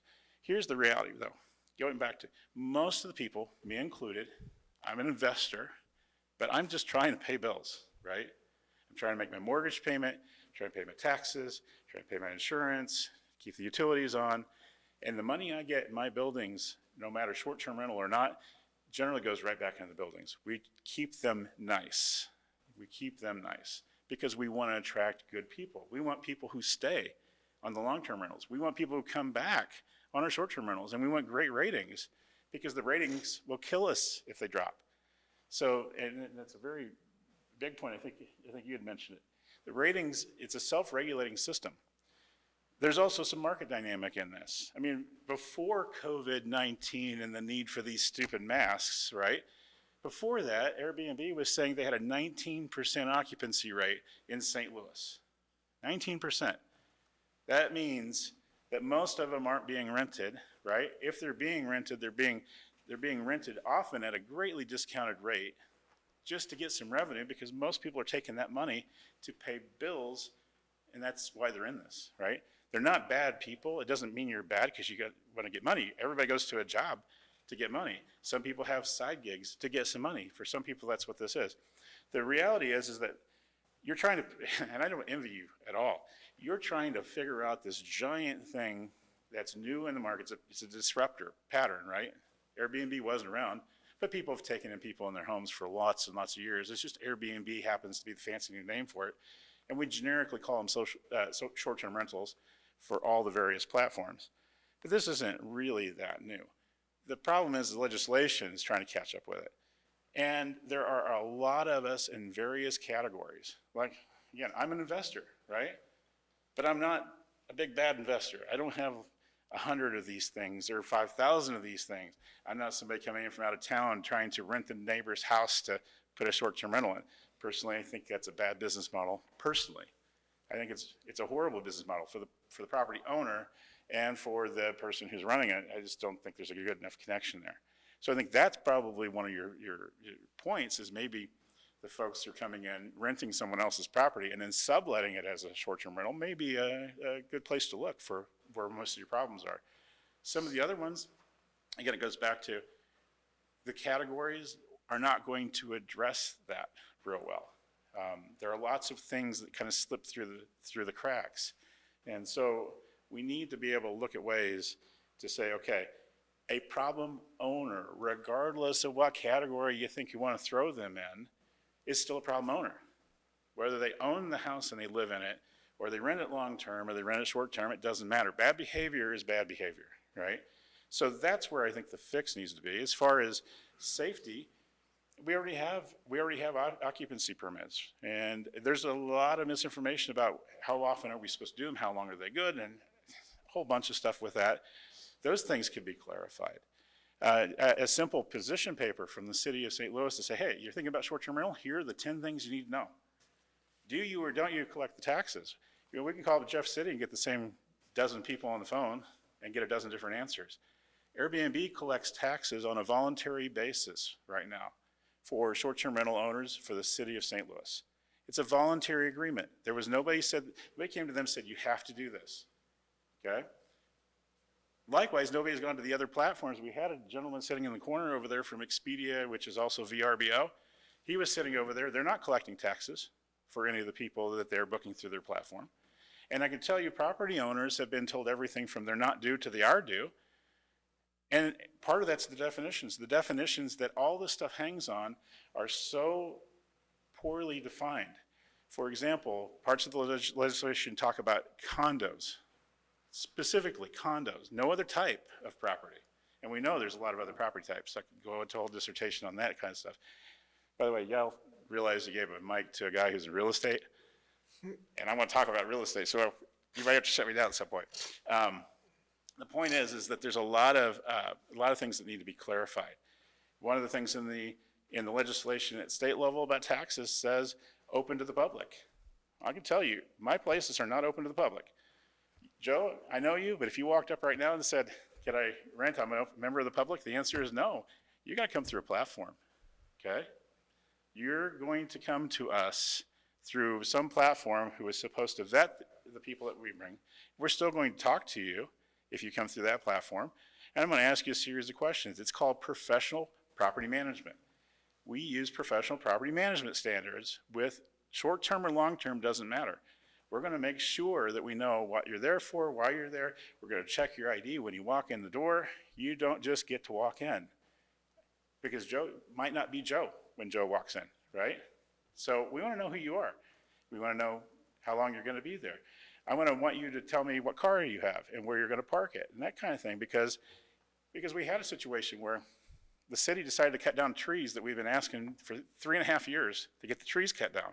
Next week. And they decided when we had a guest, I'll be doggone if it wasn't that day, they decided that they needed to cut those trees down. Well, we had the information for that guest, and we were able to call them and say, hey, you got to move your car, because in the next hour, if you don't, the city's going to tow your car. So again, these are professional and prudent property management standards, but it goes back to education and not just saying, okay, you're going to pay so and so much for an inspection. That's only a small piece of this. One of the other things is, when people talk about the taxes, I don't know about others in the room, but I know on my building, values went up, but it wasn't just that. We got reclassified to commercial property. Now, we're still residential. We are 100% residential. There is nothing that's changed there. Some of the people stay longer than 30 days, others stay less than 30 days. You talk to the assessor's office, go down there and talk to them. Even if we gave them information right now and said these people stayed longer than 30 days, these people stayed less, it doesn't matter to them. We've gone through these arguments. We went all the way to the state tax commission on that. And so there's still a lot of clarification. There's a lot of issue there. So our taxes tripled. Our insurance doubled, okay? We also got hit with personal property tax. Some areas, people had special business district taxes that kicked in because now it's reclassified. Now you're commercial property. Okay, nothing changed on the zoning. Nobody came to us in advance and said, hey, if you keep doing this 6 months from now, we're going to do this, or 3 months from now, we're going to do this, or at the end of this year. It was retroactive. We found out when the tax bills came out, and they fell out of the mailbox and broke our toes, right? Basically. So property values have generally gone up in the city. And, somebody would mention, nobody will buy my house because it's next to a short-term rental.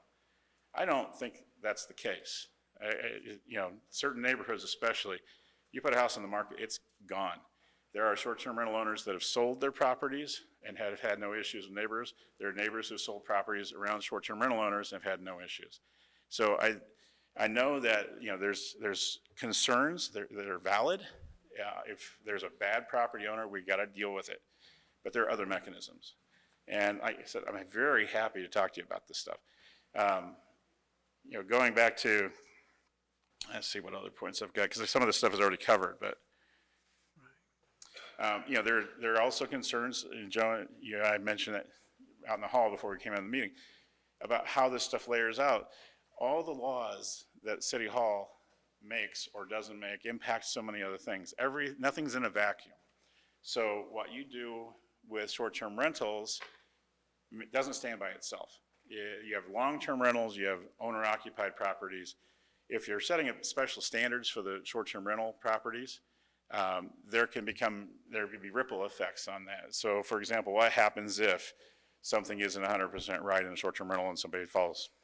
Okay, does that create a lawsuit issue, a different lawsuit issue?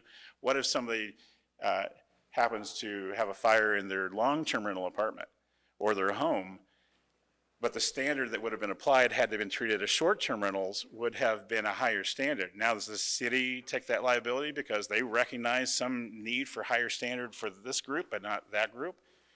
Are some of the concerns that are being voiced, are they because people aren't like us?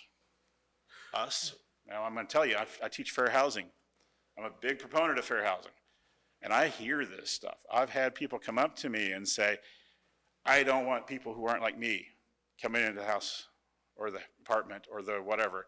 And I'm not saying to anybody in this room, I'm not pointing any fingers, but I know that's part of the pushback in some places is that.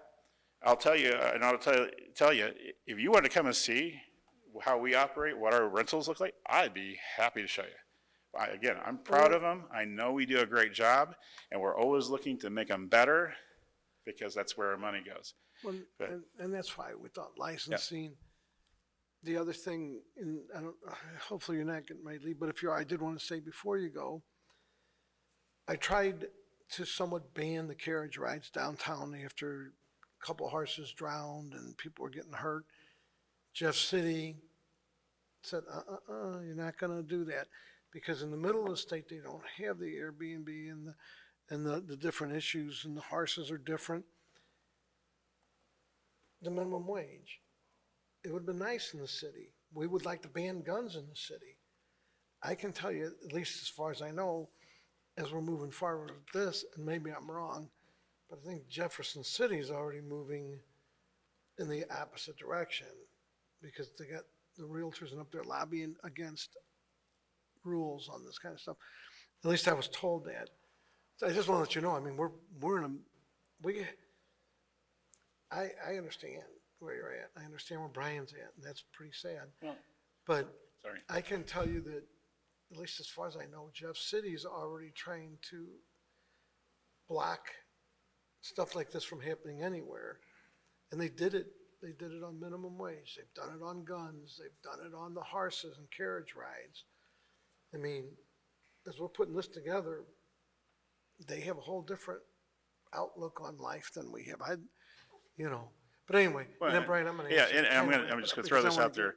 So I've said to anyone who's having a problem with a neighbor or a neighboring property, a property owner who happens to be a short-term rental, not only I, but others are very willing to intercede, to go to that property owner and say, hey, look, you're causing problems. You may not even realize you're causing problems. The one in St. Louis Hills that you were referencing, I happen to know which one it was. They didn't even realize they had a problem until the neighbors were very upset. And it's because they didn't interact, they just didn't tell, and people were talking over the fences or in front yards and not talking to the person who owned the property. So that whole situation probably could have gotten headed off very quickly, but that intercession didn't happen. I'm happy to step in and meet with any property owner that you see as a problem, because I do that as part of my ambassadorship. And I do that because I'm in real estate, and I do that because I live in the city. And I did offer to you too, very specifically, very sincerely, I would help you any way I can, any way I can. And for what it's worth, if you give me the address after this, I will run for calls for service as long as the alderman for that area is fine with me getting involved. I might be able to help you. I'm pretty good at this after 11 years. Yeah, should be, right? I'm getting there. Yeah. Anyway, Brian, I'm going to ask you to wrap up. Yeah, no only problem, because no there's problem at all. more. So like I said, I'm happy to be a resource, be very willing to meet with you, walk through some of those issues. I think most people who are involved with short-term rentals, if we're going to see regulations come, we want them to be smart regulations, not just things that add fees and costs. It needs to be stuff that helps us. You know, if we have a problem, we want police support. If we're going to be treated, you know, with taxes, we need to have some special support there because, again, our tax bills just have been ridiculous. We have one property owner whose tax bill went from $3,000 to $15,000. And you tell me how that person can take that swallow very often and recuperate. That's a big swallow. So the margins aren't so huge on these like some people think they are because it's a very cyclical business. And right now, courtesy of COVID and everybody canceling, we're not seeing a whole lot of traffic and we're seeing a whole lot of cancellations. And the people who are coming now are exactly the kind of people we're talking about. They're people coming to visit their family and friends or who are going to the hospital because somebody's sick. So, Right, and I'm going to wrap up. Because I we got just- 3 more yeah, if they still absolutely. want to talk. I appreciate your time and I don't envy your job, but I'll help you any way I can. Thank you, Brian. Stan? Dan, thank you for your patience. Thank you, everyone, and I appreciate my Alderwoman for alerting me to this whole issue. I am Stan Mulvihill. I live in the Hillcrest subdivision just on the western edge of Forest Park. We are similar to some other subdivisions like Parkview and others that have a split jurisdiction. My subdivision is 225 homes. I've been a trustee there for over 20 years along with a couple of other people. 225 homes, the majority of which are in Clayton. Clayton outlaws what short-term rental, which we refer to as short-term lodging or commercial lodging. It's very similar to a B&B or a hotel of some kind that's a short-term rental. As in this case, defined as under 1 month, as you have. Generally speaking, our bias, it's a 100-year-old subdivision plus. There are numerous other private subdivisions throughout the city. You're well aware of those. And I just casually have had some conversations in the last month with a few of these trustees, and they're very concerned about where this is headed. Now, having listened and read the board bill, I applaud you for trying to get a handle on this. It obviously needs some regulation so that the good can prosper and the bad can be weeded out, and that the neighborhoods are protected. But there are some places in this city which do not want and do not need and have indentures that prohibit the renting on a short-term basis these properties. And as I've said to others, my concern is not setting up a guaranteed collision between our private indentures, which the city has no obligation to enforce, that's our job, versus having, or encouraging more short-term rentals, which we do not want. And regardless of whether they work very well, in some cases, I think they do. I think there are some neighborhoods, these are terrific ways to help keep the properties up. I've stayed in them in other cities. But I also know that there are some locations where they are not wanted. The overwhelming sentiment is not to have a transient situation where the expectation going in was a single-family dwelling zoning that has a family in there, not necessarily the way it used to be defined 100 years ago. That's changed also, and we're hip to that. We understand that, and we abide by that. And it's not discriminatory in any way in terms of orientations or race or any other things that you can think of. But this is a different land use. I apologize. Call me with that address, please, and I will help. Okay, thank you. I'm sorry. Very quickly, this is a different land use that we did not count on and we do not want. And I don't want the burden, and I've said this to Heather, I don't want the burden put on trustees to have to catch a conditional use permit and maybe not catch it in time or not speak up at the right time, and suddenly we've got that use in our neighborhood. I think there's something to be said for the plat approach because it does require the burden is on the applicant to go around and get those signatures, to get that buy-in.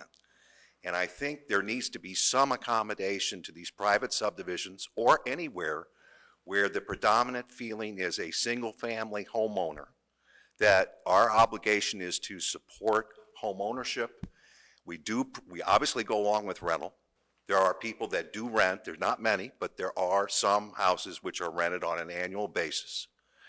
But when you're near a major university like Washington University, I'm telling you, the temptation is there to start running B&Bs or Airbnb or whatever other system you want to call. So I'm just here to say very clearly, and I understand the problem, there are a number of us, I'm not saying it's universally accepted, but there are a number of us who are very strongly against any short-term rental.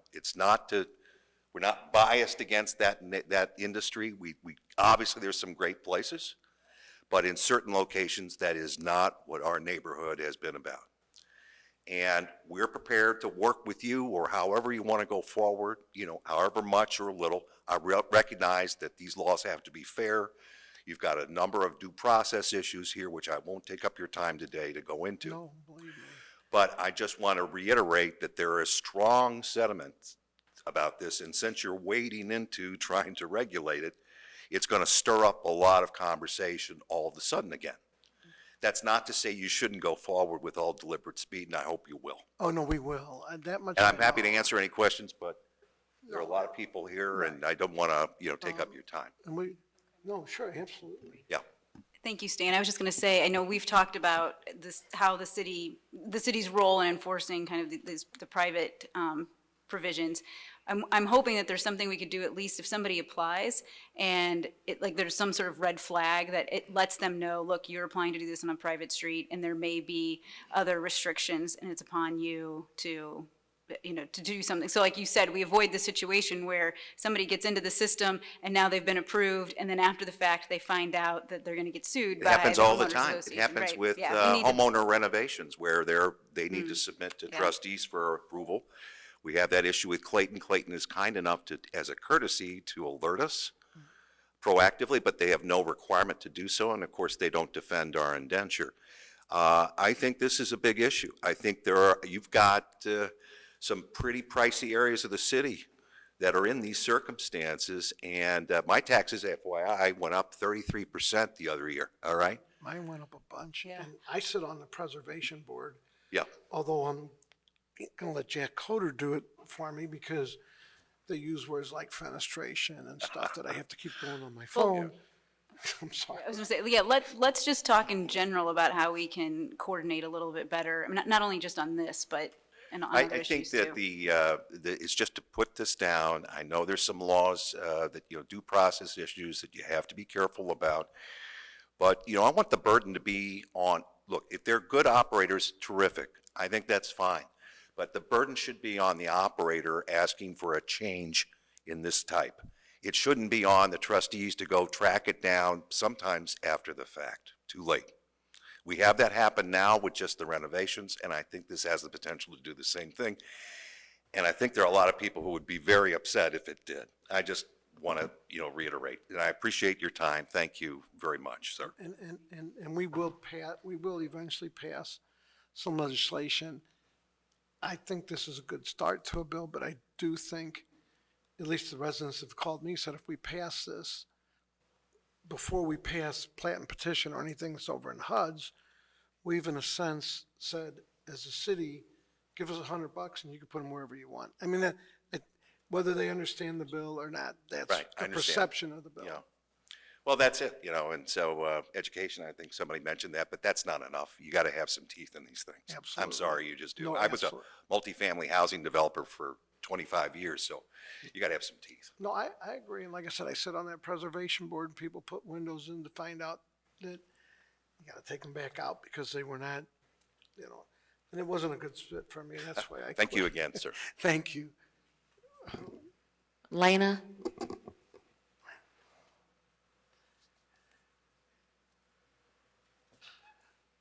How are you doing? I'm all right. Thank you for asking. I'd like to personally apologize Oh, no, you're for fine. making a quip about this or laughing about it. I am also very passionately and personally invested in this. My husband and I used to live in Gravois Park. We now have the place that we live as a rental property to long-term tenants. We were quite literally driven out of that neighborhood due to the crime that took place because of long-term landlords, and specifically people like Nathan Cooper, who have systematically exploited the system by taking the HUD homes and the Section 8 homes and renting it out to undesirable tenants. I digress. We've moved now to Benton Park. We own a 4-family building. And we have originally intended, we built it and remodeled it from the ground up, bought it for basically 5 figures, less than $20,000, and now it's coming up to be on Zillow almost $200,000 based on our improvements that we've made on this. We originally intended, before we ever heard of Airbnb, to use it as a long-term rental unit. Statistically, out of those 3 units, we had about 1/3 of our tenants being undesirable residents. We had to remove them through lawful means as we could, and as you are aware, through due process, they can take from 60 to 90 days, and if at best we could get 3 days from a fast track, because we should provide some sort of proof saying that they are, creating a criminal risk to us. Under Airbnb terms of service, we have every right to be able to remove that problem guest that moment that we have been made aware of this problem. And this is typically what people ideally would like to do as long-term or as short-term rental owners. As Brian did mention, education is key, because anecdotally, I am a problem property. At least I was last year for the year, because I called on 2 different occasions, and the first occasion being that they connected my property because the caller asked me where I lived. Right. And it was because there was gunshots taking place on the corner of my neighborhood, right there in front of me. I called frantically. I've been told by my NSO that we need to stack calls in order to receive some sort of priority over this. So that stacking added to the list to put me down as a problem property. The second time I called was because I was misled by local residents who decided to use my home and exploit my good graces as an ambassador and short-term rental owner to use my home as a party house. It's through Airbnb. I rented out between 2 and 4 people to be able to be in there. There were supposed to be 2. He had 20. Loud music, all sorts of drugs happening. I called the police. At that point, I called, and I was frantic because I was afraid of the damage that would be happening by these folks. I called, I think, 3 and 4 times the first time. The police were not aware that through Airbnb terms of service that they could lawfully remove everyone, including the 2 that were supposed to be on that contract for that evening or those 2 nights that they had rented. So I had to call a second time to bring the police back and request that they remove them from the premises. So that then put us on the nuisance list, which is the loophole that really causes a trouble for us, because I understand at least one time or another you said when short-term rental owners become on the nuisance property list, we're not allowed to run our business anymore. Technically, if you're on that nuisance property list, we can actually have a hearing, and I've done it, not on, oddly enough, short-term rental, but on some, we can condemn your house where you can't be in there for up to 1 year. You can't occupy it. You have to maintain it. Mm-hmm. So yes, it's not a good place to be, No. But it is a good tool. And I've used it on people that rent a house, even own a house. Okay. I'm sorry. Well, let's go back to Gravois Park where I lived. It was an 8-year battle against trying to get the police to respond when I called 3 and 4 times because someone was shot by a drive-by in front of my home. It took over 45 minutes for the police to even arrive. This was one of multitudes of times that I called for occupancy inspections, exterior, interior, due to, again, people like Happy Family, Mr. Lee, Nathan Cooper. these folks who have systematically exploited the system and caused problems for the neighbors around us. And I personally invite you to drive yourself down to the 3700 block of Minnesota where our home is and tell me whether any of those folks might be any of these short-term rental landlords that you believe to be the ones that cause the problems in our neighborhood. Because I will guarantee that not one of them are. It's Nathan Cooper. It's Mr. Lee. It's those problem properties. I know that ideally long-term renters or long-term landlords should be personally responsible for their homes, and they are for the most part. Statistically, if you would like to, if you could, and I will go myself down to the recorder of deeds, and they told me that I could go look for all the properties that Nathan Cooper owns, and then I'm going to try to cross-reference that with all of the properties that were involved with any sort of major criminal activity and or murders that have been taking place. And I challenge you to see whether that statistically correlates with the problem properties that you allege that short-term rental landlords are for this. You can go to the letter GEO St. Louis. And then it just goes to a website, agree. Mm-hmm. You can type in any property in the city of St. Louis. It'll tell you how many calls, how many complaints, if they pay their taxes, who owns it, where they live. Okay.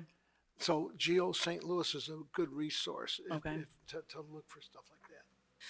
So let me go back then to Airbnb. One of the reasons why we really saw a good possibility for this Airbnb was that through their terms of service, they have many vetting issues put in place that help keep us monitored and regulated ourselves.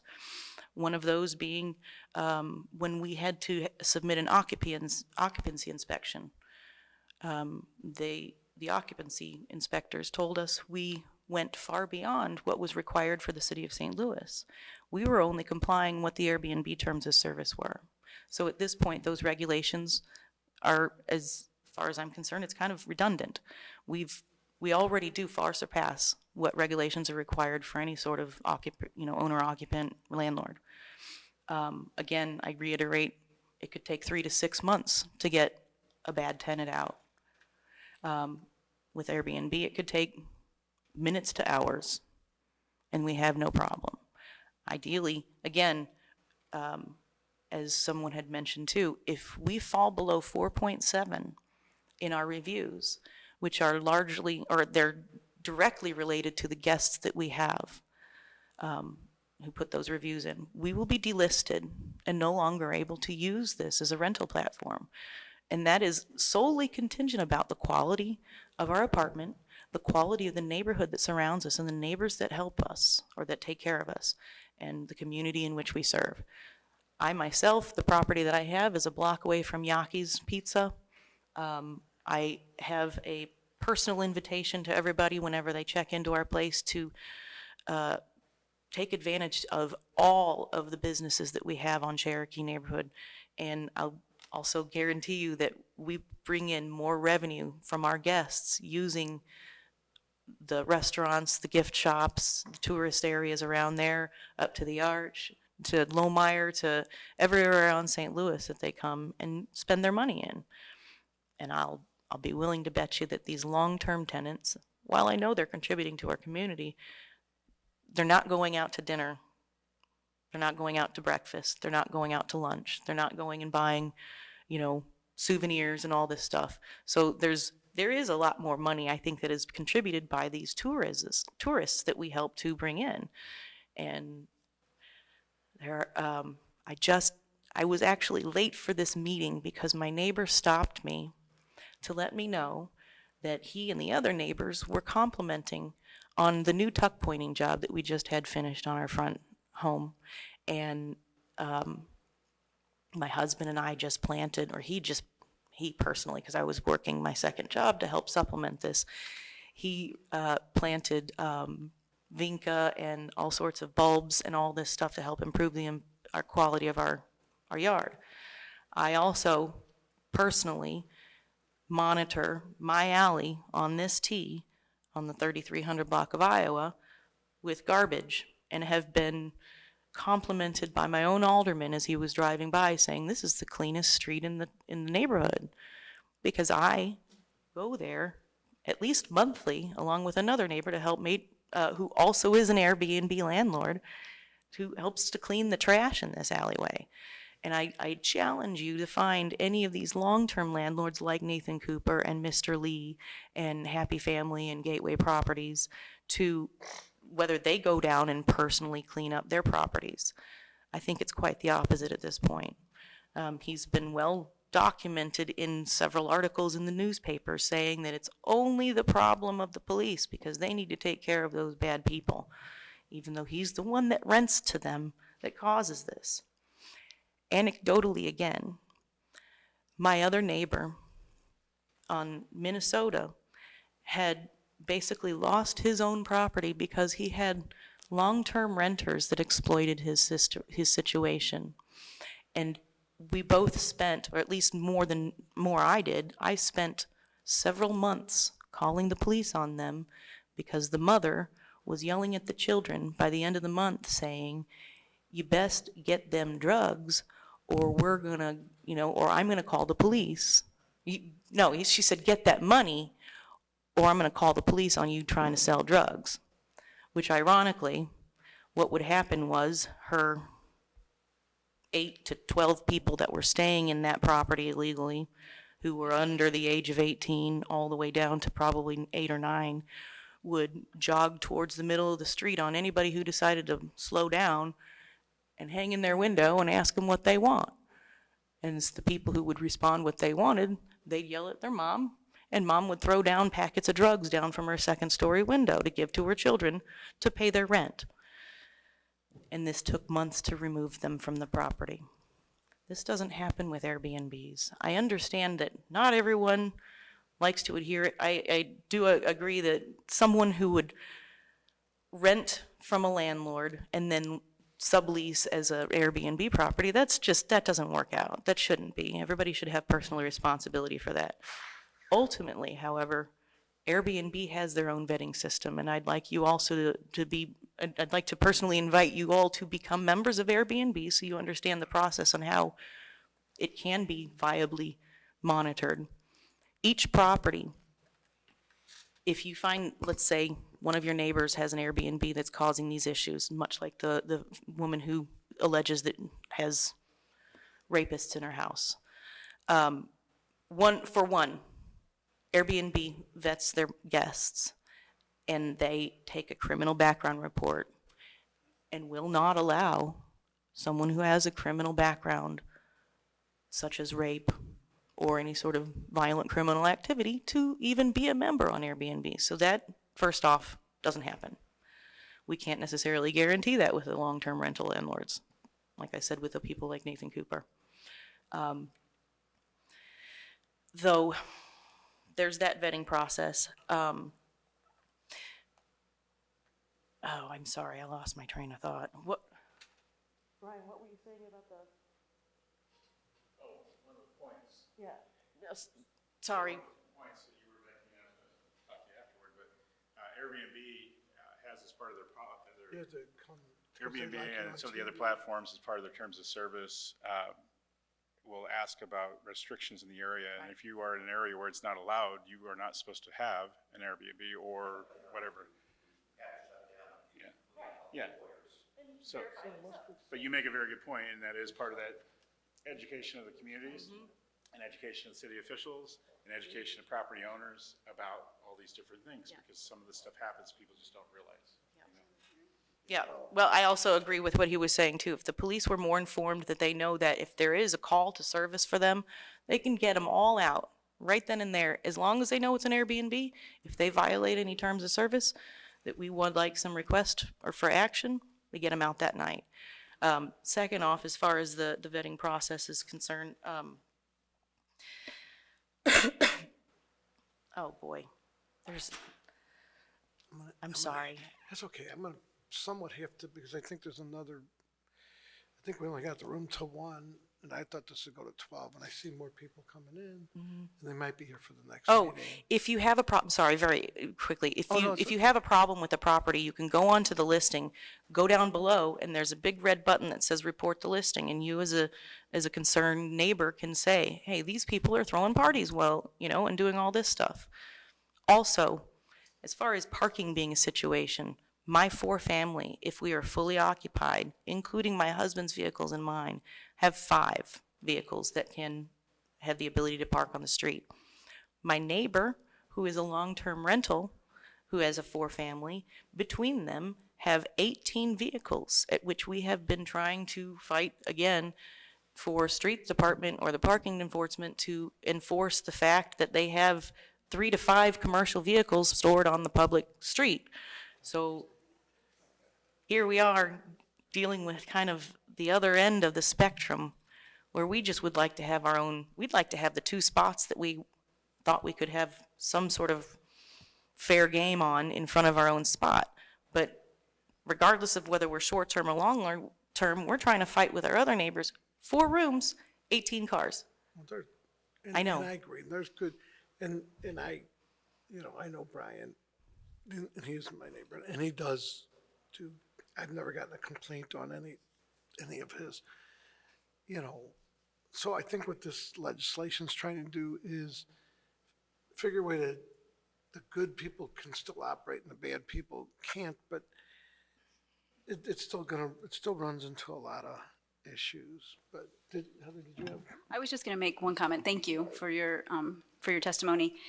That even though Airbnb may have a good vetting process and they are voluntarily paying taxes, the point of us doing citywide legislation is that anybody can do a short-term rental, whether they're on Airbnb or VRBO, or if they're not on any platform whatsoever. And so that's part of why we have to have legislation, because even if Airbnb is doing it, that doesn't cover everyone who's doing a short-term rental. And same with the taxes. I mean, right now, Airbnb could show up tomorrow and say, we're not going to do this anymore.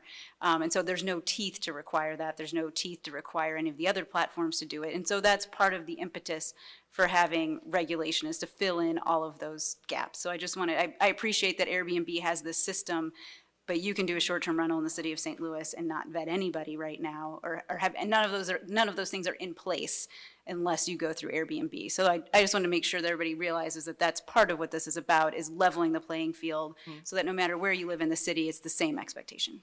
At this point, we are paying several types of taxes, including through Explore St. Louis, which, as far as I'm concerned, are not representing us, even though we are being taxed into it. We pay into that tourism tax through Airbnb terms of service, and we're not being represented by Well, part of the Explore reason St. that lodging tax is there is because if you're going to have a whole bunch of people who are coming into the city, they're going to be using the roads, they're going to be using the facilities. We need the police to be able to respond. And so that's what those taxes go to. And so I think we all are being served by that. And it's not up to Explore St. Explore St. Louis is not the entity that is necessarily representing short-term rental owners. It's just that tax is being collected so that we can then cover those expenses that the rest of us who live here, we have to incur those costs. So that's the point of it. And so if short-term rentals are bringing people into the city, which I think is a good thing, we also need to realize that, yeah, we're going to need to call the police if there's issues. They're going to be using the roads, they're going to be using our amenities, they're going to need lighting, all of these services are available to them, and they should be paying into it. So that's kind of what that lodging tax is about. Thank you. So I think your husband is the last speaker, if you still want to speak? Yes. Come on up. I think you're it. Well, hi, my name's Jamie Jessup. As my wife described what we do already, so I won't do that again. I tend to be a little coarse when I speak sometimes. When I think something's unfair, I think that there's something behind it. I apologize for that ahead of time, but what I really want is for peace, prosperity, and happiness for everyone. That's what I really want. But some things I don't understand are, like my wife was describing about when we lived on Minnesota. And I'm assuming that I hear that this legislation's for the safety of the people in the neighborhood, for the most part. So in a lane of keeping the city safe from these outside people. We had to move from our house in Minnesota. We had hundreds of calls on properties that never became nuisance properties. They were never labeled as nuisance properties. We pick on Nathan Cooper because he owned 4 properties on our block. The other property, one of the other properties was ours, and the rest of them were owned by out-of-state investments. Not a single owner lived in the city at all. We called hundreds of times. I had people shot in the front yard multiple times. At least once a year, somebody got shot and killed in the front yard. That's a serious problem. If we want to talk about safety of all this stuff, we've got newspaper articles, major news outlets writing about us. One specific person describing that he's not got locks on doors. He's charging twice the normal rent rate through Section 8 government checks, driving up the rent rates. He shouldn't be doing that. He should, I watched people move in and in and in and out of every building. There were no electrical inspections. Every time an electrical inspection changes names in the city, it gets tagged. And you know that you have to have an inspection for that. There's things in process to cover basically everything that's going on. I wouldn't want parties next to my place all the time either. I wouldn't want just any weird person showing up, but I mean, we have to drive out in society. You can't sit there at your house and say, well, I've got to know everything that these people are doing. That's not your business. You don't know everybody needs to know that. Anybody should be able to exist and not sit there and be like, I wonder if he's a rapist or he's a murderer. Oh my God, there's no way to live your life. But I had to move out of my home. I paid for it completely. You know, it was cheap. It was $10,000 to get it because Nathan Cooper came up here to file every year to get the taxes or the value of his property to decrease so that he could pay less property taxes on his hundreds and hundreds of buildings. And I'm pretty sure that's a commercial venture, right? Right? We're not going to give any. If you have 100 property, yeah. Well, I mean, this is why I'm here. So what we were wanting to do, and we have a neighborhood stabilization officer working with the FBI to collect data, because we can't do it, of where the murders have happened. And we want to cross-reference it with Nathan's properties and see, well, if all of a sudden somebody peed on a lawn out here, and here we are making legislation for the safety of the city, people are getting shot and killed daily on the lawns. You can't lock your doors. You got articles written describing this. And every time what about Nathan Cooper? If you guys are worried about safety, what is that? What is that about? I'm not understanding what you're after here. It doesn't make sense. I'm not saying that we shouldn't have some legislation. I'm not saying that we should be allowed to do whatever we want. But like I was thinking earlier when I told her, if you're not breaking any laws, if you're not being mean or harming or taking anybody's property or them, if you're not breaking any laws at all, you can do whatever you want, right? Well, there's no, I mean, within reason, you can do that. There's nothing, it maybe with the lady who was, I mean, I wasn't trying to snicker at her. I was snickering at the situation where I had to move and leave my home. I had to abandon my home. Police could never do anything. Never once could get moved out of Nathan Cooper's properties. We are, and there's a lot of people who aren't here, a lot of people citywide who are aware of the problem. Why are you focusing on this problem so much if you're worried about the safety when you've got people literally dying daily at these properties, dying, getting murdered, getting bullets put in their heads, in their bodies? so there's gun legislation we're working on. This is part of a lot of different legislations, one of which I disagreed with, but was the declawing cats. I mean, we have constituents to call on multiple different issues. In my neighborhood, you know, a lot of them, people are really not wanting to have Airbnb or any kind of rental, you know, daily rental in the area. Well, consider, So we have to listen to what each alderman, like your alderman, is going to listen to what you have to say. And then that's how legislation, do you remember, and I'm going to keep it pretty sharp because I really got to go, but if you remember back Schoolhouse Rock, yeah, just I a remember bill, Schoolhouse Rock. you know, so what happens is somebody makes a complaint, then the alderman makes a bill, then the bill goes, you know, into a committee like it's this, and after it goes through several steps, it becomes a law. Whether it's a stop sign on the street or whatever, it's constituent-driven complaints. I understand that. So we get a lot. So that's why we're here. Right, and so we get a lot of constituent We complaints. couldn't even get a police presence on the street for people were getting, 2 people got murdered in a week in the alley out front. And You know? I'm with Will we you. get a camera around the corner at the school? We've tried to do gun legislation. Every time we step into something, Jeff We don't City need to says no. develop any new laws for this. I mean, shooting people is illegal. Yeah, but it's Don't not deal with illegal it. for me to walk down the street, even at 12 years old with an AK-47. No, I mean, that's a And- fantasy. and- I haven't seen And, any AKs with 12 you know, year with olds. all the shootings, there needs to be some sort of gun legislation. I I'm think- sorry, because we're going to have to wrap it up. Yeah, I'm gonna let me you state a go. couple other things, because I mean, I know how the process of law gets made. We don't need to recover that here. I want to state some things on the record. You know, it's not a new way of travel. People have been doing this for a long time. All the same people traveling, and me and her, and I know any property owner, I wouldn't want parties in my place. I put a lot of time and work into it, and I couldn't imagine even any investor who buys a property would, they set it up quick. They paint the walls gray, put the little IKEA stuff in there, flip right out of it. It's cheap as they can go. They don't want that getting destroyed. Nobody wants their property destroyed. I understand that there could be some people who don't pay attention, and those people are coming in to party, taking advantage of Airbnb and the fact that they can go do that and run right out.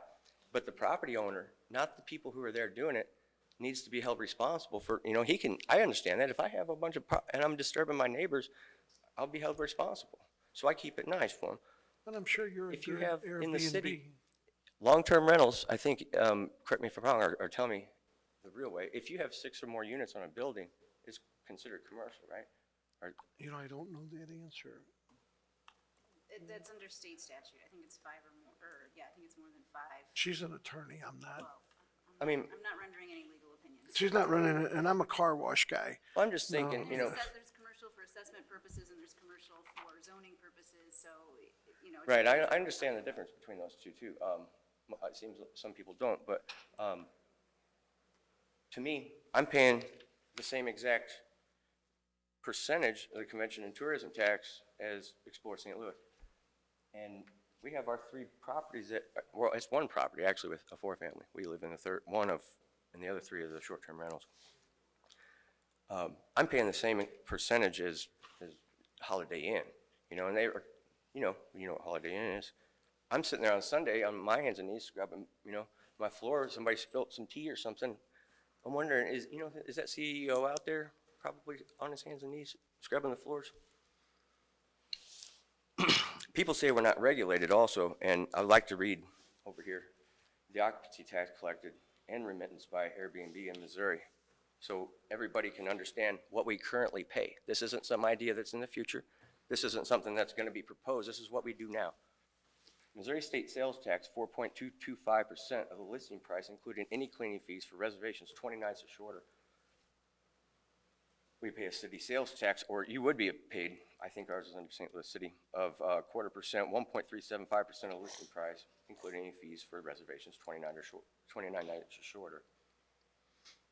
County sales tax, if you're in a county, of 0.25 to 5% of 29 nights or shorter. In addition to county sales tax, 1.25 to 0.5% of the listing price, including any cleaning fees for 29 nights or shorter. We also pay a tourism tax to maintain the quality of water of 0.25% of the listing price, including any cleaning fees for reservations 29 nights or shorter. We pay a promotional tourism tax of 0.5 to 5% of the listing price, including any cleaning fees for 29 nights or shorter. We also pay a local sales tax, 1% of the listing price, including any cleaning fees for reservations 29 nights or shorter. In St. Louis City, we pay a hotel and motel room sales tax of 3.5% of the listing price, including any cleaning fees for reservations 31 nights or shorter. And we also pay a convention and tourism tax of 3.75% of the listing price, including any cleaning fees for reservations 31 nights or shorter.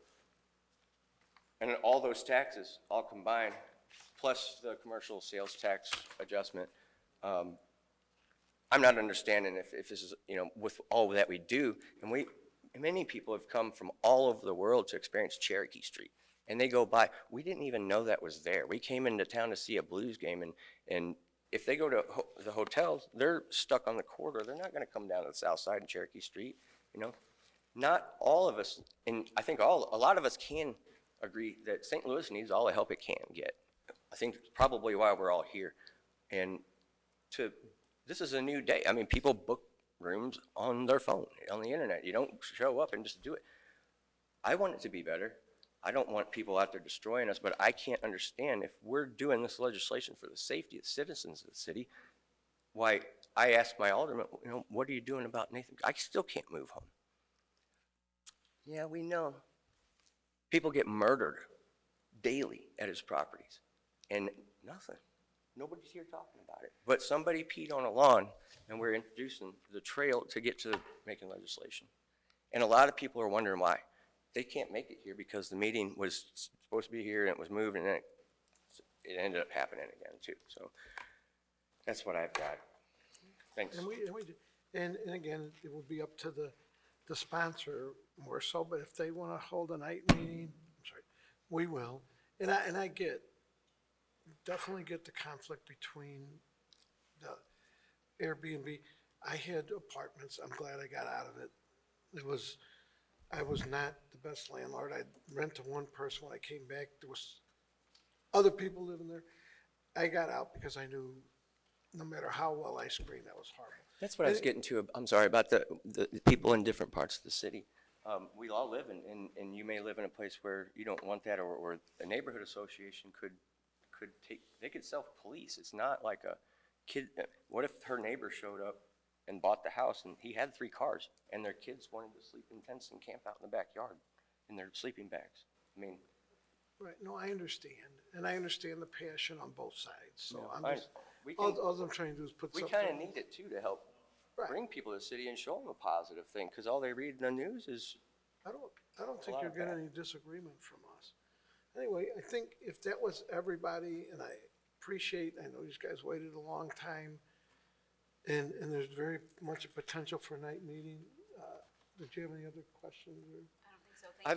By the way, I've been building for the last decade. I've had my business license in the city of St. Louis. I know basically every aspect of the construction trade, plumbing, electrical, framing, drywall, finishing, everything. And I work with operating Airbnbs, so I would be interested in being on the task force or being an inspector. And I also wanted to note that there aren't any new properties. All these properties every property is already required to be inspected. There are no new properties, so there shouldn't be a need for extra work. I think if you want to be a city inspector, there's openings. They're looking for people. Well, And you should please apply, because we need people with knowledge to be inspectors. We need, you know, I mean, it wouldn't be for this particular thing, but it'd be overall building inspectors, electrical inspectors. Oh, you don't want me We're- inspecting Nathan Cooper's property? Well, it doesn't matter, because you have to still do what's right. Yeah, I mean, well, And, what's and right would be let to. me- I'm go gonna down adjourn, there. I'm gonna adjourn this, and then, if you want to talk, I'll come out. Thank you. Thank you.